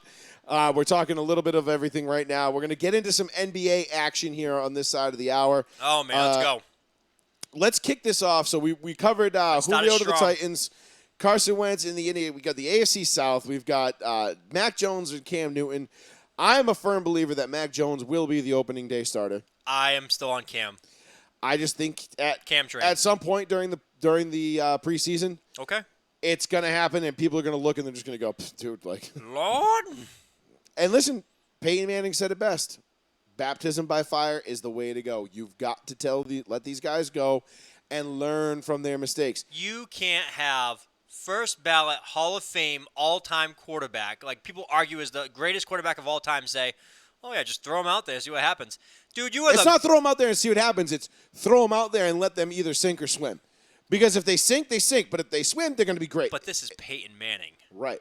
And what did Peyton do in his rookie season? He shut the bed. He set the he didn't shit the bed. He set the record for both most touchdowns by a rookie at the time and also most interceptions by a rookie. Oh yeah. So it works. That but first year, people shit on him. They're like, oh, he's overblown. But like, I think it panned out and I think they did well. it worked out okay for Peyton Manning. I think he's just I think he's just the greatest of all time. No Someone big should deal. just call Andrew Luck and be like, what are you up to, man? Like, what are you doing? Like, are you bored? You don't Are think still Vic hurt? Ballard does that like once a week? Like, hey, Andrew, just want to check in. Just But send him a text. And he's like, how's it going, guys? No, I'm just. Does he have no head, just a tongue I'm flops around? just enjoying retirement out here in California. Sorry, it was a bad Andrew Luck impression, but no, if I was Vic Ballard, I'd be calling Andrew Luck every single day. Like, excuse me, but that was why Peyton, allowed Irsay and the brass to trade him when to let him hit free agency in 2012 when they drafted Luck, and because Peyton was like, no, he's like, you can't have a guy he's like, in order for him to be successful, he needs to start right away. You don't want him sitting on the bench behind me and doing that dance. And obviously Peyton didn't want that distraction, blah, blah, blah, blah, blah. But whatever, neither here nor there. Do you want to actually, let's do one more football thing before we get into the NFL, because this was a very interesting take. We talked about it earlier in the show. Aqib Talib's podcast, Catching Fades, speaking of quarterbacks changing locations. Aqib Talib had on Broncos safety Kareem Jackson, one of his boys. And they had about a 23-minute, I think it was 23-minute or 27-minute podcast. It's snackable. That's the best way to put it. It was a great listen. Talib is a hilarious listen on a podcast. Hey, man. I highly recommend him. He's now one of my dailies. Like, he's one of my, every single time he uploads a podcast, he does it. But Man. in terms of the Broncos quarterback situation, because we talked about Aaron Rodgers being available, and we don't know if that is any longer the case. It seems like even though A-Rod is holding out of minicamp, And his best friend on the team, defensive lineman Bakhtiari, how do you say his David name? Bakhtiari. Bakhtiari. Every time they talk about Aaron Rodgers with him, he uses past tense verbiage.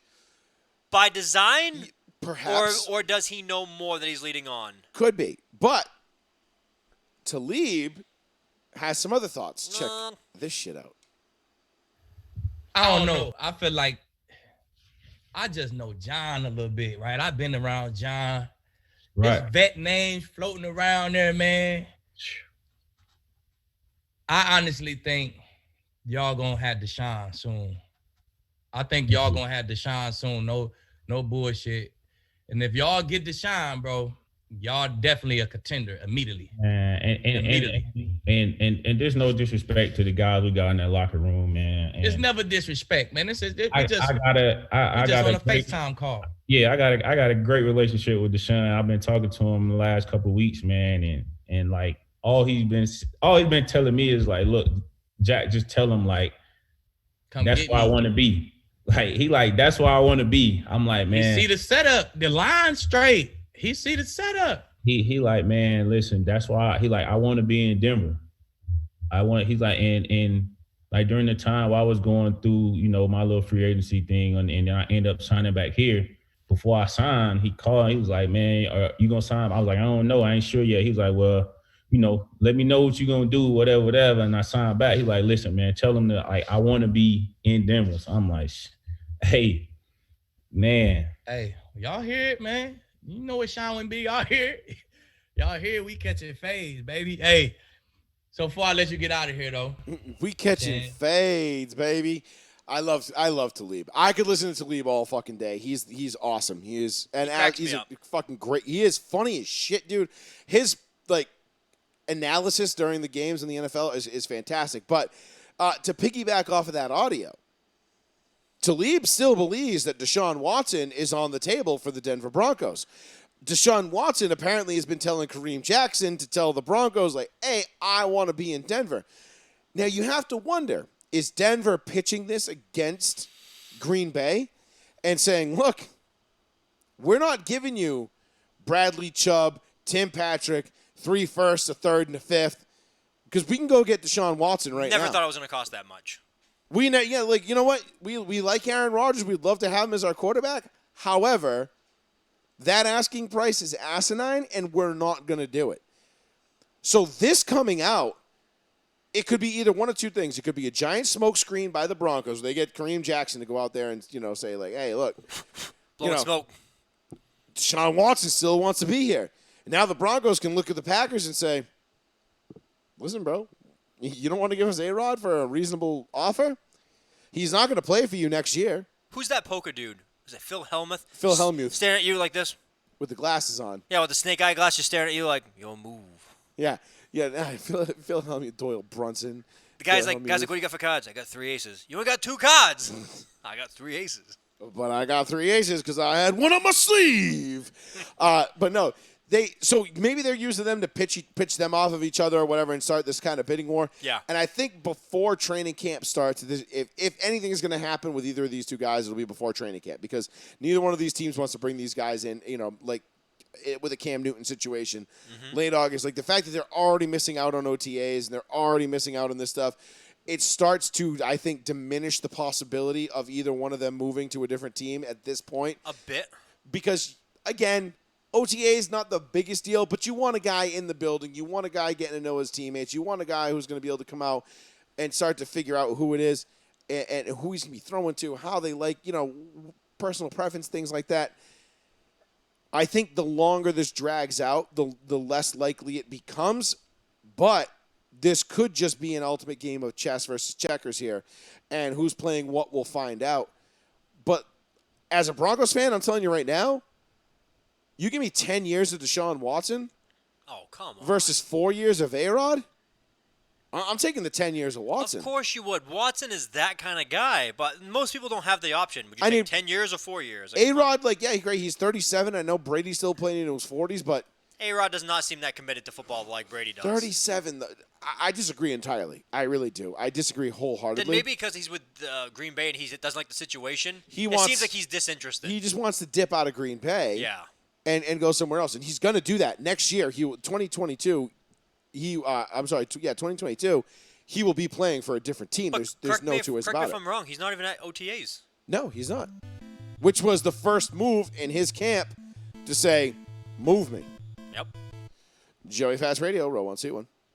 What's going on, big dog? Durant. What's going on, Durant? What's going on, guys? What's good, homie? What do we got? Much. Just chiming in on your combo, Watson and Rodgers. I was going to ask you what's the best case scenario in your eyes, but seems like Watson for you. Well, I mean, honestly, like short term, yeah, A-Rod's A-Rod. If we're talking like the next 2-3 years, I love A-Rod. Aaron Rod, he's a proven, he's won. He can get you there. He'll do it. Watson, I think, can do it, and I think Denver's got the team and the ability to build a team around him, especially with the young pieces they have, and he would fit in well. And Sutton and Judy, Fant, and so on and so forth. The offense just needs a quarterback. I agree. But and I think that defense is going to be disgustingly good this year.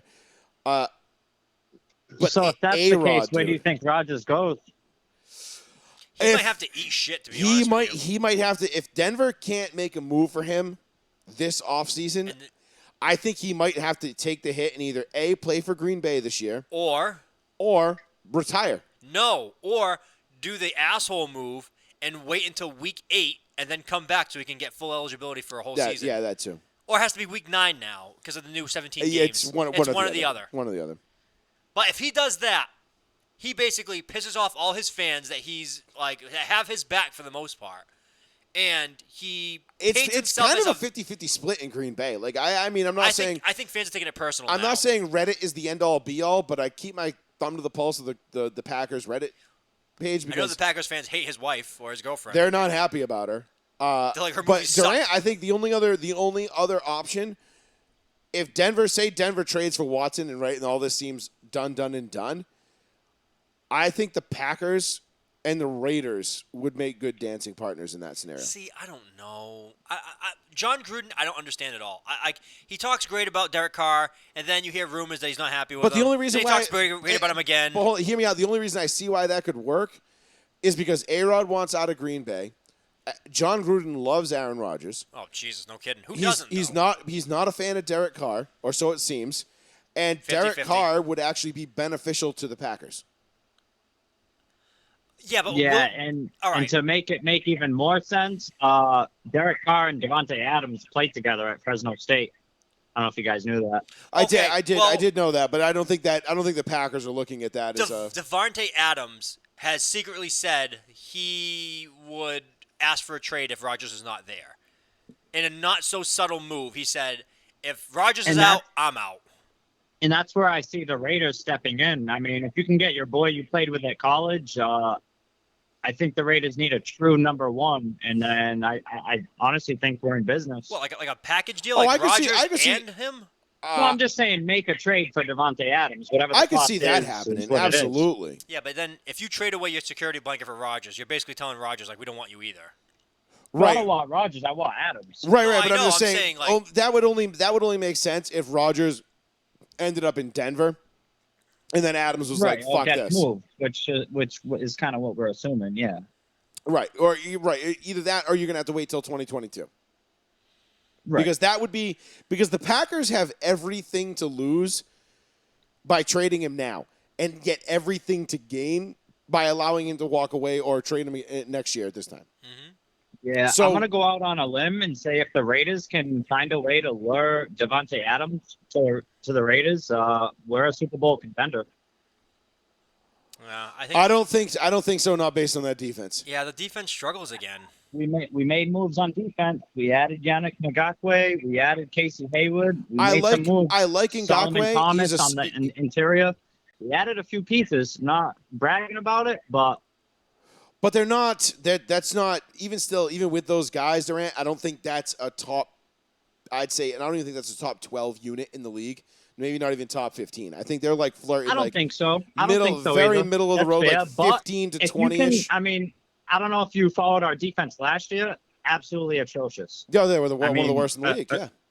Right. So if you can get anywhere to say the middle of the pack or so, I think it's enough. I think our offense with a Devontae Adams is too much. I don't know. I don't know. I mean, I love We Waller. were the only team to beat the Chiefs last year. Think about that. See, I think the Chiefs are finally going to start coming back to earth, and they can start realizing that they can stop believing in their own bullshit. The guys are getting older. You know, Kelsey's getting more banged up. Kelsey a few times last year, even though he played great out of his mind, Kelsey was just like at the end of the year, was like, God damn, like I'm banged up. And I think if you start infusing talent into that league, like Roger said, I would love to play against Patrick Mahomes twice a year. And you get other guys going to that division and be like, I would love to play against the Chiefs twice a year. They've become the hunted now. Like teams want to prove themselves against Kansas City. Like, oh, you guys think these are the top dogs? We just beat the shit out of the top dogs. And guys love that stuff, especially if you're a competitor and you have that stuff and you can do that. Absolutely. I think the Chiefs, they're still going to be like a top 3 team in the AFC. But man, of course they are. As long as they got Mahomes, they'll be a top 3. I think the Chiefs are the favorite coming out of the AFC. I mean, they both got that O-line. But I truly believe in the Super Bowl hangover curse. It happens every single year. They lost a Super Bowl. They lost badly. And I think that there's going to be like this realization of like, shit, like we're like, we might be coming back to earth a little bit. And it's probably going to take them a few years to bounce back. They're going to probably need to reload their guys a little bit too. That's fair, but the only defense I would have for that is Patrick Mahomes. He's just a different breed, and until he gets hurt, like he had a non-contact injury the last couple of years. Yeah, but I'm he's not been banged banking up. on that. I'm No, banking neither on am I. Mahomes being healthy and taking them deep into the playoffs.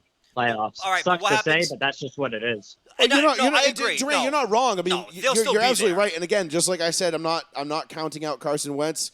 I'm assuming health going forward here. I'm going to do the same with Pat Mahomes.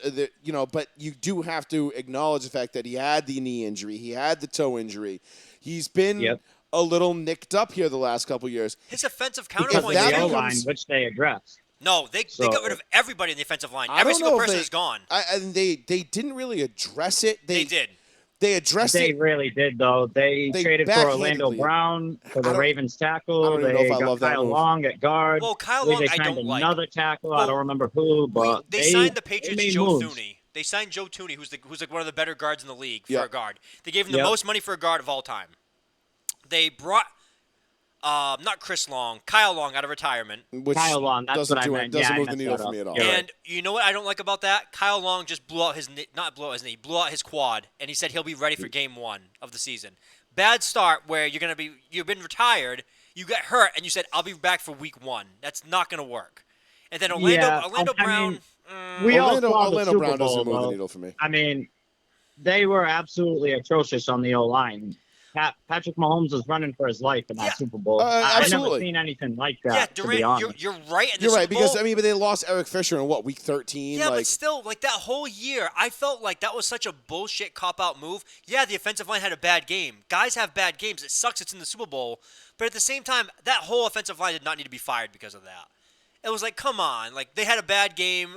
You lost the Super Bowl. It well, they were not a sucks. great unit. Let's be honest. They were not great. But to get rid of every single player, it's like a complete overhaul never works either. I would have fired all those guys, too, after watching that Super Bowl. That was just... I mean, listen, It I wasn't said their time. They didn't I block s- nobody. It was a I party s- in the backfield It all wasn't day. their time. I Crazy. said Shaq Barrett was probably going to be the Super Bowl MVP, and I don't think I was that far off. But dude, like, think of that line. That line was a veteran defensive, like Tampa Bay Bucks line. You had Sue, you had Vita V, you had all these Vita guys. V. You had all these guys attacking the line nonstop all game. No, you're right. You can't take away from that either. Yeah, Completely agree. It's just, and you know, Tampa Bay's defense just balled out of their fucking minds. I But mean, the Chiefs were hurt on the O-line, so big it's a time, little of both. absolutely. Yeah, big oh no, time. they absolutely were. They were 100% banged up on the O line, and that was a big story going. We talked about it on this show about how both their tackles were out, and they Pat Mahomes was going to have to play the game of his life, and those tackles were going to have to step up and fill some pretty big shoes against a daunting, fast, like almost 2007 style Giants defense. Mm-hmm. And they just couldn't do it, and and that was the game plan too. The game plan was to be. They said 2007 Giants defense in the Super Bowl against the Patriots, and I said the NASCAR defense. I said fuck you. As soon as I heard that, I was like, such a bullshit thing to So say. I mean, I know you said Sean. I know you said Chiefs top 3 in the AFC. So who would you put there with the Chiefs? Those other two teams. Sadly, I have to put Buffalo there until I prove otherwise because Buffalo has a solid roster. The only thing they have that they don't have is a tight end. I still think they're going to go hard after Zach Ertz. Honestly, the third team is a toss-up, to be completely honest with you. I think there's several teams that could put themselves in position to kind of be that Yeah. team. I like Tennessee. Tennessee, if you heard us earlier, offense, great. Defense, horrific. Like, the defense, that could be one of the worst defenses in the league. And I'm being nice by saying that. Like, they can't stop anybody. So they might have And that to. was a good defense just a couple of years ago, which I is know crazy. they lost everybody. They kept paying the offense. They kept bringing in guys for offensive pieces, and that's great. But they just never replenished it on defense. And all the guys they drafted on defense didn't work out. All those linebackers. Rashad Evans has been okay. He's been slow. He's been hurt. It hasn't worked out. I would say, if I had to pick a third team today, gun to my head.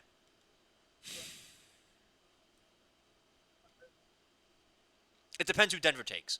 I'll say that. Denver scares me because if they get Aaron Rodgers, they get Deshaun Watson, they're instantly a top 3 team. If Denver gets nobody and they go with Drew Lock, you guys suck. No offense. And then I'm gonna go with. I'll say the Ravens, not because I like Lamar Jackson, just because the Ravens are always there. I'm gonna throw you. Yeah. I'm gonna throw you for. I'm gonna They're throw. well I'm gonna throw out coached two and- teams here. Yeah, they are kind of always there. I'm gonna throw 2 teams to both of you guys right now that I think could both be in that mix for top 3. And I'm gonna omit the Colts from this because I think because that would be my Colts would be my defense, pick. probably But best in the AFC. Let me throw these 2 teams out to you right now. All right. The Chargers and the Browns. Nope. And I'll tell you why. The Chargers, I love Justin Herbert, and I was totally wrong about him as a quarterback. Same. He fucking balls out. I think he needs a lot more help. I don't think the offense is that good around him, sadly. That's fair. I like the And- Browns pick, but the Chargers, I'm not going with. You and me know this story too well, Joe. I know. You know, with the division. But I love Herbert, and I think look, I think the Chargers, if they can just get some guys out there and around him and do some things defensively, you know what I mean, to just not be as shit. That's it. But Like, I mean, this was a 7-9 team last year. And I feel like they were in a lot of games that were 7 points or less. They sure were. And I feel like if they can just kind of learn to win 2 or 3 of those games, They could have used Julio. That would have been a massive thing for that kid. would have been a great move for them. But they'll never do that because of the Chargers. Because of the Chargers. But Cleveland, I will never get on board with Cleveland if Josh Baker, if Baker Mayfield's the quarterback. I don't believe in him anymore.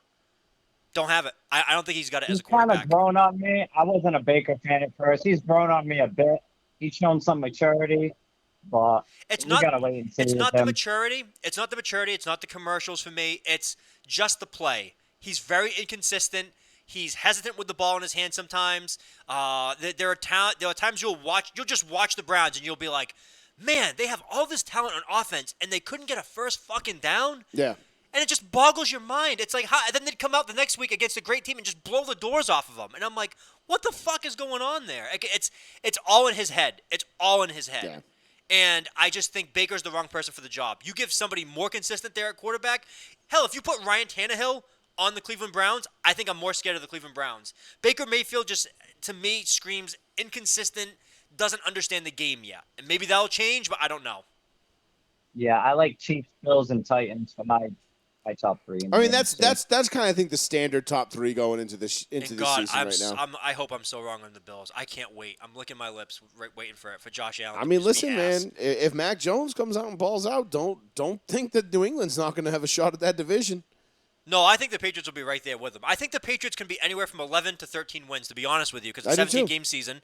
I think that's how good the defense is going to be. Offense, who the hell knows? I think it's going to be a run-first offense, but I don't know. You're a ride or die on Mac Jones at this point. I'm ride or die with the running backs. We have like 5 or 6 running backs right now. Why the hell do you have that many running backs unless you're going to be a run-first team? Power pigs. Oh, that new guy, Rashonde, however the hell you say his name, Stevenson?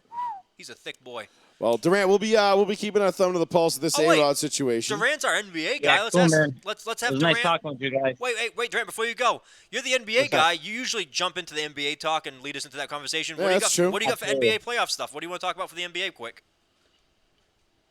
A lot of injuries. A lot of big name injuries this year. You want to talk about Suns in 4? Suns in 4, that was pretty awesome. We got that video I to said it post. today. I'm rooting for the Suns to win it all. I like CP3. He's a class act. He's been consistent throughout his career. He's a good player. He's got young energy, young talent there. Devin Booker's absolutely ruthless. I would like to see the Suns win it of the teams remaining. I would not mind a new team winning with a bunch of guys who I've not seen in the finals. I mean, it's always LeBron. I believe there's 5 teams right now that are still in it out of the 8 that have never won a championship. Yeah, let's see. So I think the only ones that have won were Milwaukee, which is shocking. The Sixers, and who else is still left? Hold on. I just had it up a second ago. Atlanta. No, Atlanta's never won. Atlanta's never won shit. Did Milwaukee won in 58? Dude, I never remember Milwaukee winning. You guys said Milwaukee. I looked at you like, what? I think they won in 58. That was 60 plus years ago. I don't count that. Well, I'm just saying in terms of, but you're right, Durant. There's the majority of of who is left has not won a championship. Yeah, so I mean, assuming everyone's healthy, I mean, I would still say the Nets are the favorite, but the way things have gone and the Nets aren't healthy, if Milwaukee wins this series, I could see a Milwaukee and Suns in the finals. Please, God, I would pray for that so much. Anybody but the Nets. Literally anybody. The Bucks won in 1970. I'm sorry. Oh, okay. It's still been 51 years. So yeah, shit. but there's 5 teams in there that have never won it. So I know. I'd rather I believe have one of those the Suns teams. are one of them also. The Suns are definitely one. The Suns have definitely never won one. Just as long as it's not the Nets, I don't care who wins. Honest to God, I really mean that. I'll be so happy with anybody but the Nets. Yeah, and the Suns had some good teams back then with Steve Nash, Amari Stoudemire. They had Sean Marion. They had some good teams back then. Yeah, when Steve Nash had they actually got screwed when that ref there was betting on the games. Yes, that's true. He got fucked in that Spurs series. Tim Donaghy. I believe it was Ian Donaghy. Yeah. I believe. Tim Donaghy was. Donaghy. Well, yeah, that was Yeah. the finals against. That was Mavs Heat. And, I know, but he had bet against the Suns game too. That was like part of like the whole 06. Yeah, thing. but there was it was a 2-2 series, I believe. Oh Suns yeah. and Oh Spurs. yeah. No, that goes deep. They fixed that series. Yeah. Yeah. No, that definitely goes deep. It definitely goes deep. That was that man was doing time in a federal penitentiary. He's all done now. For that. Yeah, he's out now. But yeah, he that guy fucked some people. Oh yeah, they Pretty he's, good. He's probably wanted for murder. No, not wanted for murder. He's probably wanted to be murdered, not wanted for murder. Nah, he's probably protected at this point because he took care of everybody. Another country. So yeah, I mean, based off the way things have gone with injuries and everything, I could see Bucks and Suns championship. What do you guys think? Please God, I'm dead serious when I say As this. long as it's anything except Brooklyn and the Clippers, I'm happy. I don't even mind if it's the Clippers. I don't care if it's like the No, emotionless I don't Kawhi. care. I don't care if it's the Clippers versus the Bucks. I don't care if it's the Nets versus the Jazz. I just don't. If it's Clippers Nets. Oh, I got you. I'm gonna blow my fucking brains out. Because it's a Yeah, lose-lose. I honestly kind of forgot about the Clippers, but Yeah, most everyone people did. They just tied that series up 2-2. I don't think they're gonna have enough to come back and win it, but I don't know. Kawhi doesn't seem like himself to me. I don't know. I mean, right now the Bucks are kind of blowing the Nets out at the half. Good. I think they'll go as far as Paul George takes them, and he's super streaky. So If that's as far, yeah, you're gonna run into a 5-game stretch where he just throws up duds. So and he just goes, what?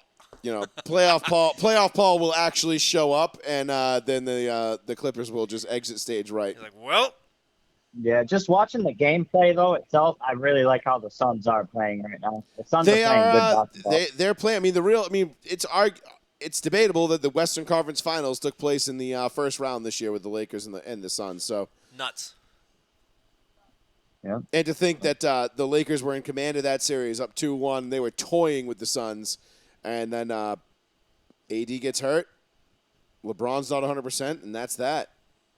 Yeah, and a fun stat: no team has ever won the finals when losing one of their top 3 scorers. So to put Really? that Yeah, in, that makes sense. That makes into sense. I guess. perspective, yeah, no team has ever won when losing one of their top 3 scorers to injury. Durant, as the consummate LeBron fan in the room right now, how do you feel about LeBron changing his number from 23 back to 6? I'm okay. I think he wants to. I think he wore 23 for Mike. For Mike. Everyone, looked up to Michael Jordan growing up. I think he wants this. Number 6 is LeBron. That's he's his own player, and I'm cool with it. I'm not gonna lie, I love it, because that to me tells me that to me tells me the bad man is back. The angry LeBron, the what should I do? LeBron is back. He's going for 6. He's going for 6. I agree. He's going for 6, and I think he should get 6. I think he can get 6 with LA. That being said, it makes my Giny tingle because angry LeBron, chip on his shoulder LeBron is the best version of LeBron that we see, and it just makes me so happy when he comes out and absolutely just drops his dick on everyone's shoulders. Yep, he was on pace to get his 5th MVP, this year. Yeah, I mean Before the injuries caught up to everybody this year. It He feels was, like he was balling out, absolutely balling out. Well, I mean, the season ended so late last year and began so early this year. Yeah, everything was just guys never fucked up. recovered. Right, it was just everything was fucked this year. But I love it. I love villain. I love what should I do? What should I do? I'm LeBron. What should I do? See, I hope LeBron doesn't retire because I love disliking LeBron. That's what I like about sports. Like I don't dislike LeBron as a person. LeBron as a person seems like a trust great me, guy. The day Tom Brady retires, I'm gonna be lost. I really am. I'm gonna be You bullshit. You've talked about lately in the last few months. You've been like, I love Tom. I've completely 180'd on him. You're like, now that he's not in New England, you're like, I can't even hate this guy anymore. Well, I always liked Tom the person. Yeah. I just hate the fucking Tom the fucking football player. But now you're laughing at shit he does. He makes fun of himself. He's like, he made fun of himself not knowing the down. He's like, what am I, an idiot? And he's like, he picks on himself. It's funny. It's 5th down. Yeah. But no, all right, Durant. Thanks for the call, buddy. Yeah, and don't be a stranger, man. We haven't heard from you in a couple of weeks, so we were starting to wonder. Well, we weren't on in a couple of weeks. Yeah, man. It's been nice talking with you guys. All right, man. Man. All right, brother. We'll talk to you soon. Shake it easy, man. Okay. Adios. Easy. Later, bro.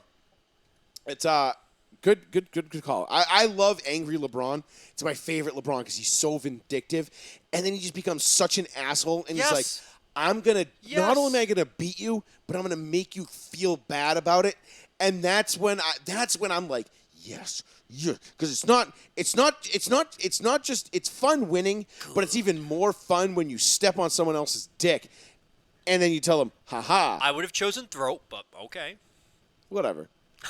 Same thing with Brady. Brady wants to beat people Step and wants on my cubes. and wants to like step on their throat and just end them. Yeah, I love that. Like Kobe Bryant, Michael Jordan. Yes, that for sure. Peyton Manning, Tom Brady, killer instinct where you're just like, I'm not here to beat you. I'm here to end your soul. Like, I want to end bloodlines. Yes. That's what I want to do right now. I love that. I crave that. I need that. That's what makes sports fun. That's why you love sports. That's why you watch. Because you have that just anger. That's why I want to see Brooks and Bryson duke it out on the course. I've never been more interested in golf than right now. Oh, I hope these guys we're still holding you to that, by the way. You're going to learn to swing a club. I already hit the ring. I played yesterday. I can swing a club. I'm not a mentally challenged person. I'm not saying I'm not good. He says this until he duffs it 4 feet out of the tee box. Goes, what do you mean? I thought this game was easy. I never said it was easy. I said I'm going to be trash, but I can swing a club. The ball will go 50 yards. Doing the physical 50, you'll be lucky. 50 yards, meh. All right. Anyway, you're like, nah. Okay. We played a tournament yesterday, right? So me, Plizzy, and two buddies of ours, Snell and Ryan Snell. Good shout out to Snell Golf, for providing us with the balls for the Grip It and Sip It. Yep. The Grip and Sip Invitational 2021. Big ups to you guys. So we played Allendale yesterday in the pouring rain. Stupid. Great tournament. It was for one of our best friends. Her dad passed away last year, and they did a memorial tournament in his name. It was unexpected, so it wasn't great. But yeah, it was. But it was one of the. I'm gonna say probably top 3 most fun times I've ever had playing golf. I'm not gonna have fun playing golf. I'm gonna be a miserable asshole. Listen, golf is pain. Golf is misery. And that's when it's 75, dry, and sunny. Yesterday I go with you. Yesterday it was 60, pouring rain, and yet it was probably the second or third most fun I've ever had. The day I go with you to play whatever we're doing, 8, 9. We'll do 9. We'll do 9. I don't think you can handle 18 yet. Yeah, okay, 9, whatever the fuck it is.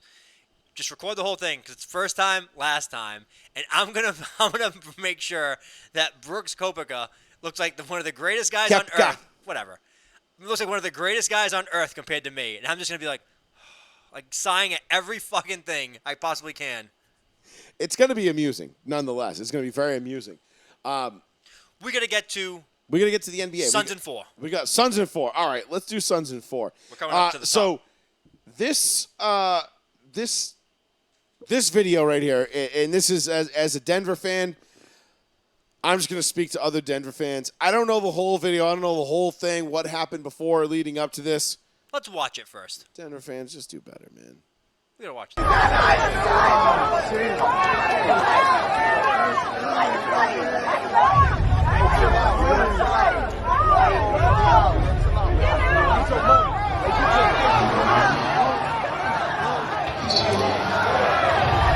right, hold on. Yeah, let's try that again. Hold on. All right.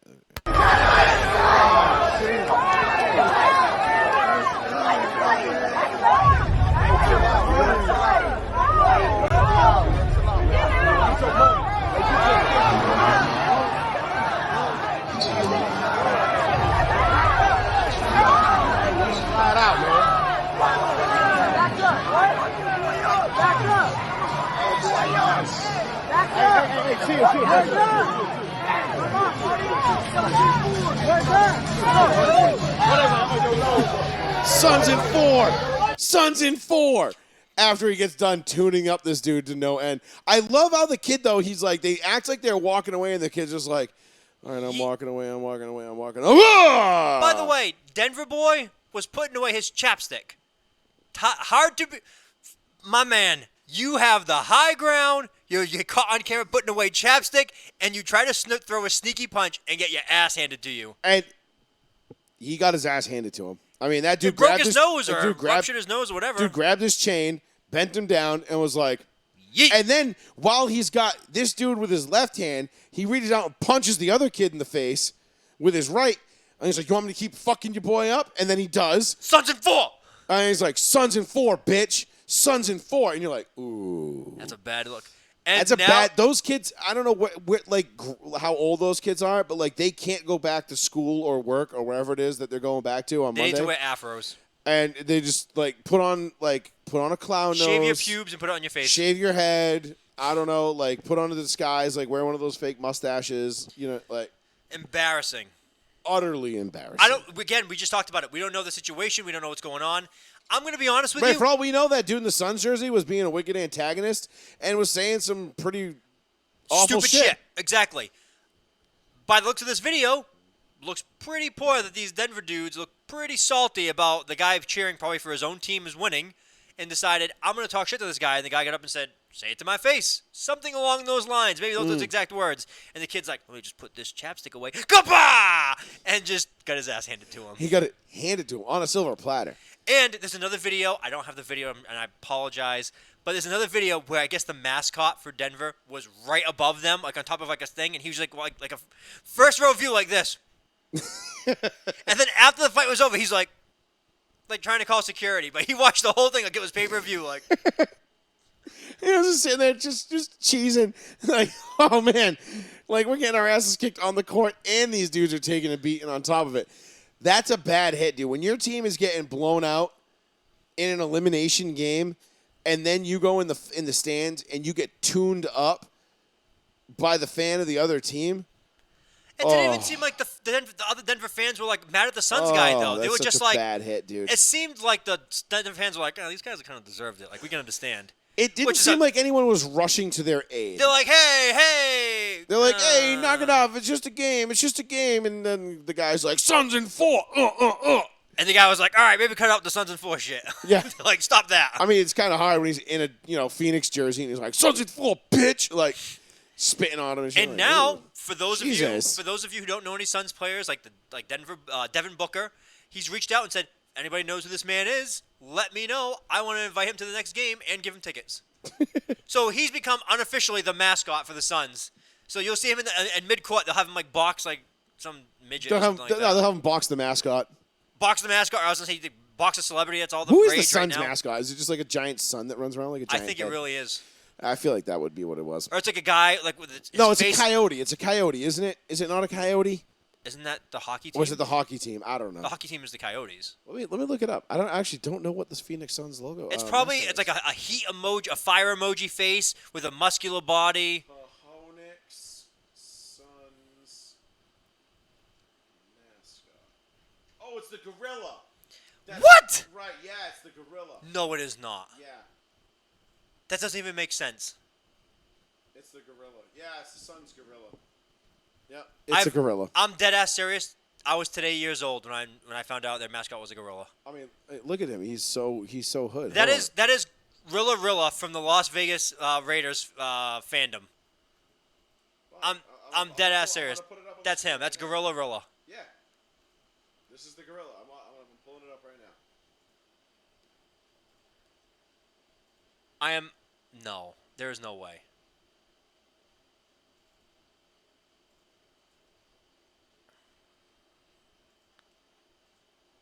Oh. I can't wait for everybody to see this. There it is. That's the Phoenix Suns mascot. You have to be bullshitting me. No, he's a legitimate gorilla, bro. It's like Harambe. That's wild, bro. I completely forgot about that.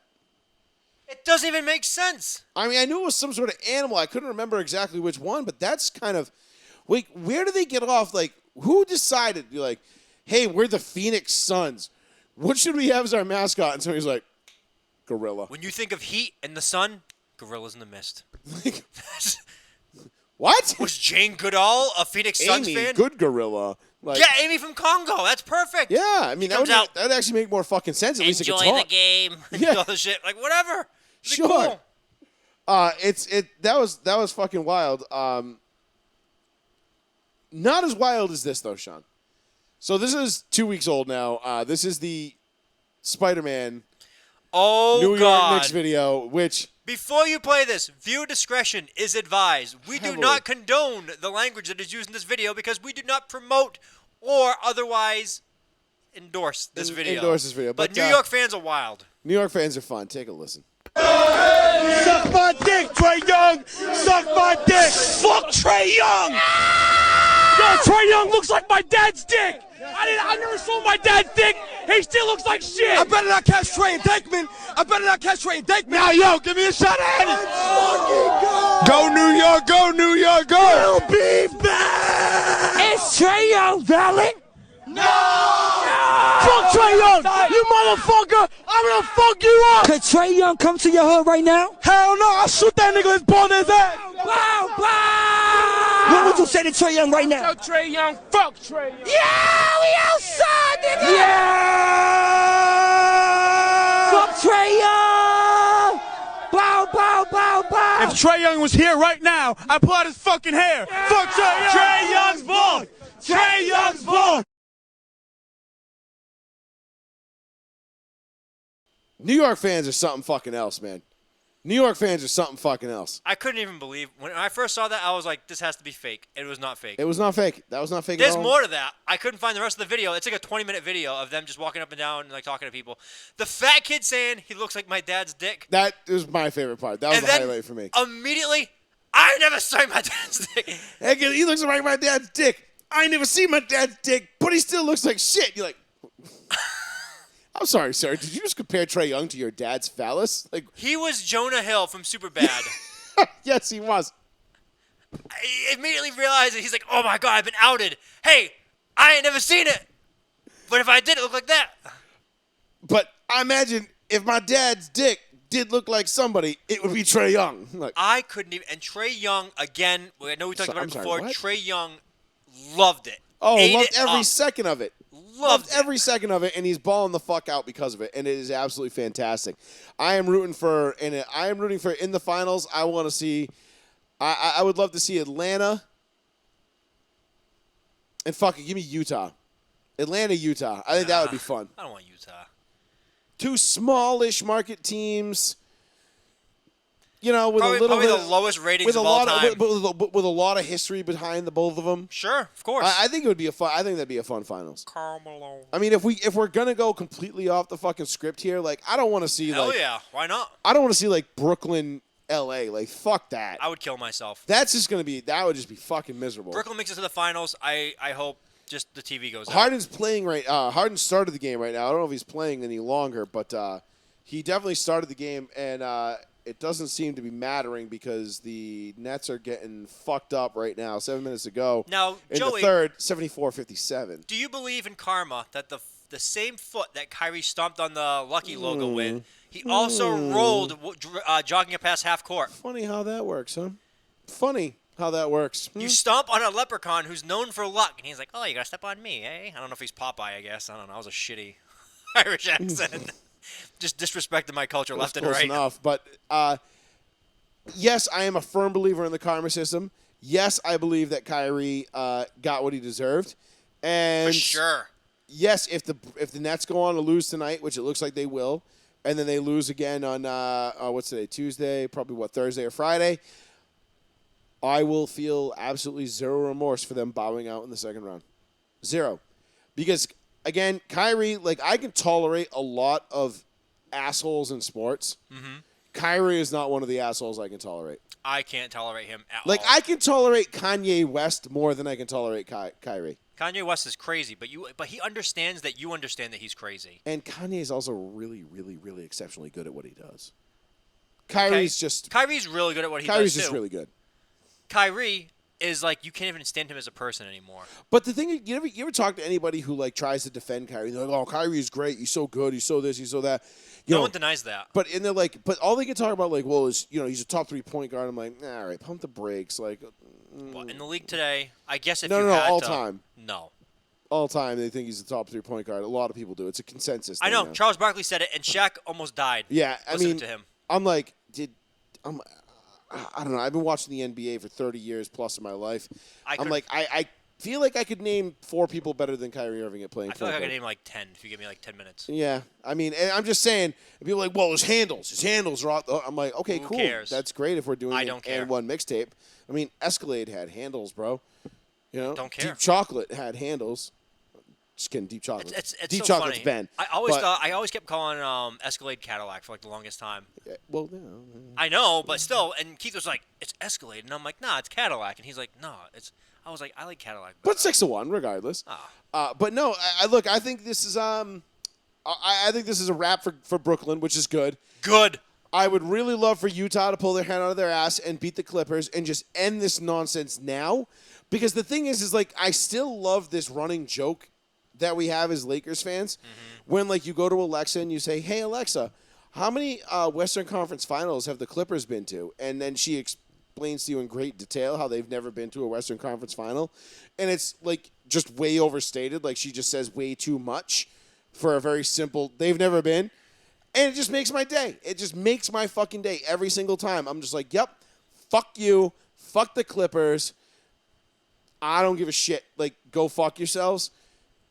And I want to see Kawhi and Paul George just fail. I want to see that whole thing just be a fail. I want to see Steve Ballmer and his weird, eccentric ass, like, jumping up and down in the fucking seats, like, want to be a fucking, you fake-ass Mark Cuban. Like, shit, sit the fuck down. Like, I just want to see that team gone. The only thing I like about the Clippers is Clipper Darrell, and even he's starting to get on my nerves. So, you know, it is what it be, bro. It is what it be. I'm okay with that. I'm okay with the Clippers getting eliminated. I'll take that bet. Oh, yeah. I mean, Yeah, I think sure. everybody, for the most part, is okay with the Clippers getting eliminated, except Clippers fans. Other than that, though, it ain't nothing. I would like Phoenix to win. That would be cool. That would be fun. I wouldn't just because I don't like Jay Crowder. Wasn't he on the Lakers? No, he was a Celtic, you idiot. I know, but didn't he go to the Lakers for like a little bit? No, I don't think so. Are you sure? I could have swore he was. I'm not positive. He might have. I think he played with. Oh, he might have played with LeBron in Cleveland. I remember I was like, he played with LeBron recently, and I think it was in Cleveland though. That was. I don't know. Last year was so weird. Now I want to look it up because I'm curious. He's been in the league a long ass fucking time. No, he was never with the. He was with the Heat. Mavs, Celtics, Cavs in 18. It was with LeBron. Yep, Jazz. Okay. Grizz. I messed up. Heat, and now the Suns. Okay. And honestly, my hate for Jay Crowder, fairly irrational. I have no real reason to not like him. Because he did that Dick Salsa dance. No, I thought that was great. I actually didn't even mind that. I thought that was funny. Just not a guy I enjoy. I don't know. I can't put my finger on it. It's not even like I have, again, my hate for a lot of people is fairly irrational. Yeah, me too. I hate the San Francisco Giants. Why? I don't know. I just do. Like, I don't ever want to see them win. They just piss me off when they win. I'm like, fuck you. Like, why? Yeah. Like, well, they got Tin Lincecum and Pablo and, all these great players. And I'm like, fuck them. That's me with Carson Wentz. I'm like, why? Yeah, I get it. I mean, I hate Tom Brady, but not because he's not anymore. A model American. Well, I used to hate Tom Brady because he played for the Patriots. Now he doesn't play for the Patriots. I don't have to fucking hate him anymore. It's great. It's kind of nice. It's relaxing. It's kind of nice. Yeah. I mean, I'm not rooting for him. No, exactly. I still don't want him to win. I watched Tom Brady. I'm like, hey, Tom, congrats. And then I go shut the TV off. I go to the room, and I'm like, bitch. And I'm like cursing under my breath because he did it with somebody else. And I'm like, fucking hoe. Yeah, I mean, Hoe. Yeah, ho. All right, Sean, let's wrap it up there, brother. Let's take off. We'll get back at it next Tuesday night right here, 8 o'clock, live on the New Bedford Guide. There we go. That's what I was going for. That's what you were going for. The chomp. I went too far down. This is my son's toy that he told me to bring on air. So. Yes. You didn't have to tell Meow, anybody. meow. It could have just been between us. It would have been nice. I think every week I'm going to bring something different. I heard there's a new. I know we're getting off the air. There's a new Macho Man figure coming out. Listen, man, I got nowhere to go. I'm home. It's the cream of the crop. They're making a Macho Man that comes with a little creamer. No way. I'm buying it. It's going right fucking here and it's staying here. Oh, fuck yeah, dude. We're getting one of those for the studio, hands down. He's like, he holds a little cream of the crop rises to the top. I fucking love that. That was one of the best cuts ever. I got to find like a Mean Gene toy, too. We're going to check in with our boy Dijak, too. We're going to see how he's doing. He's on the main roster. Oh, I know, but I can check, Okay, fair. PMs and DMs, bro. We don't have to, we ain't got to get him on, but we can, say what's up, brother. How's it going? thumb on the pulse, baby. That's what we do here at Roll One Seat One. All right, until next week, next Tuesday night, we'll be right back here live on the one, the only, the New Bedford Guide. Thank you all for joining us. Again, make sure if you want to check out the show after it's been done, it's wrapped up, you can get it on Spotify, Apple Podcasts, Google Play, all the good spots. Check out roll1seat1.com. Eventually, we'll get that back up and running once we, I don't know, we got to figure out, I don't even know where our web service people are. I have no idea. They've since abandoned us, but we'll get that back up and running. Until then, just go to our Facebook page. Make sure you like and share that. We love you guys.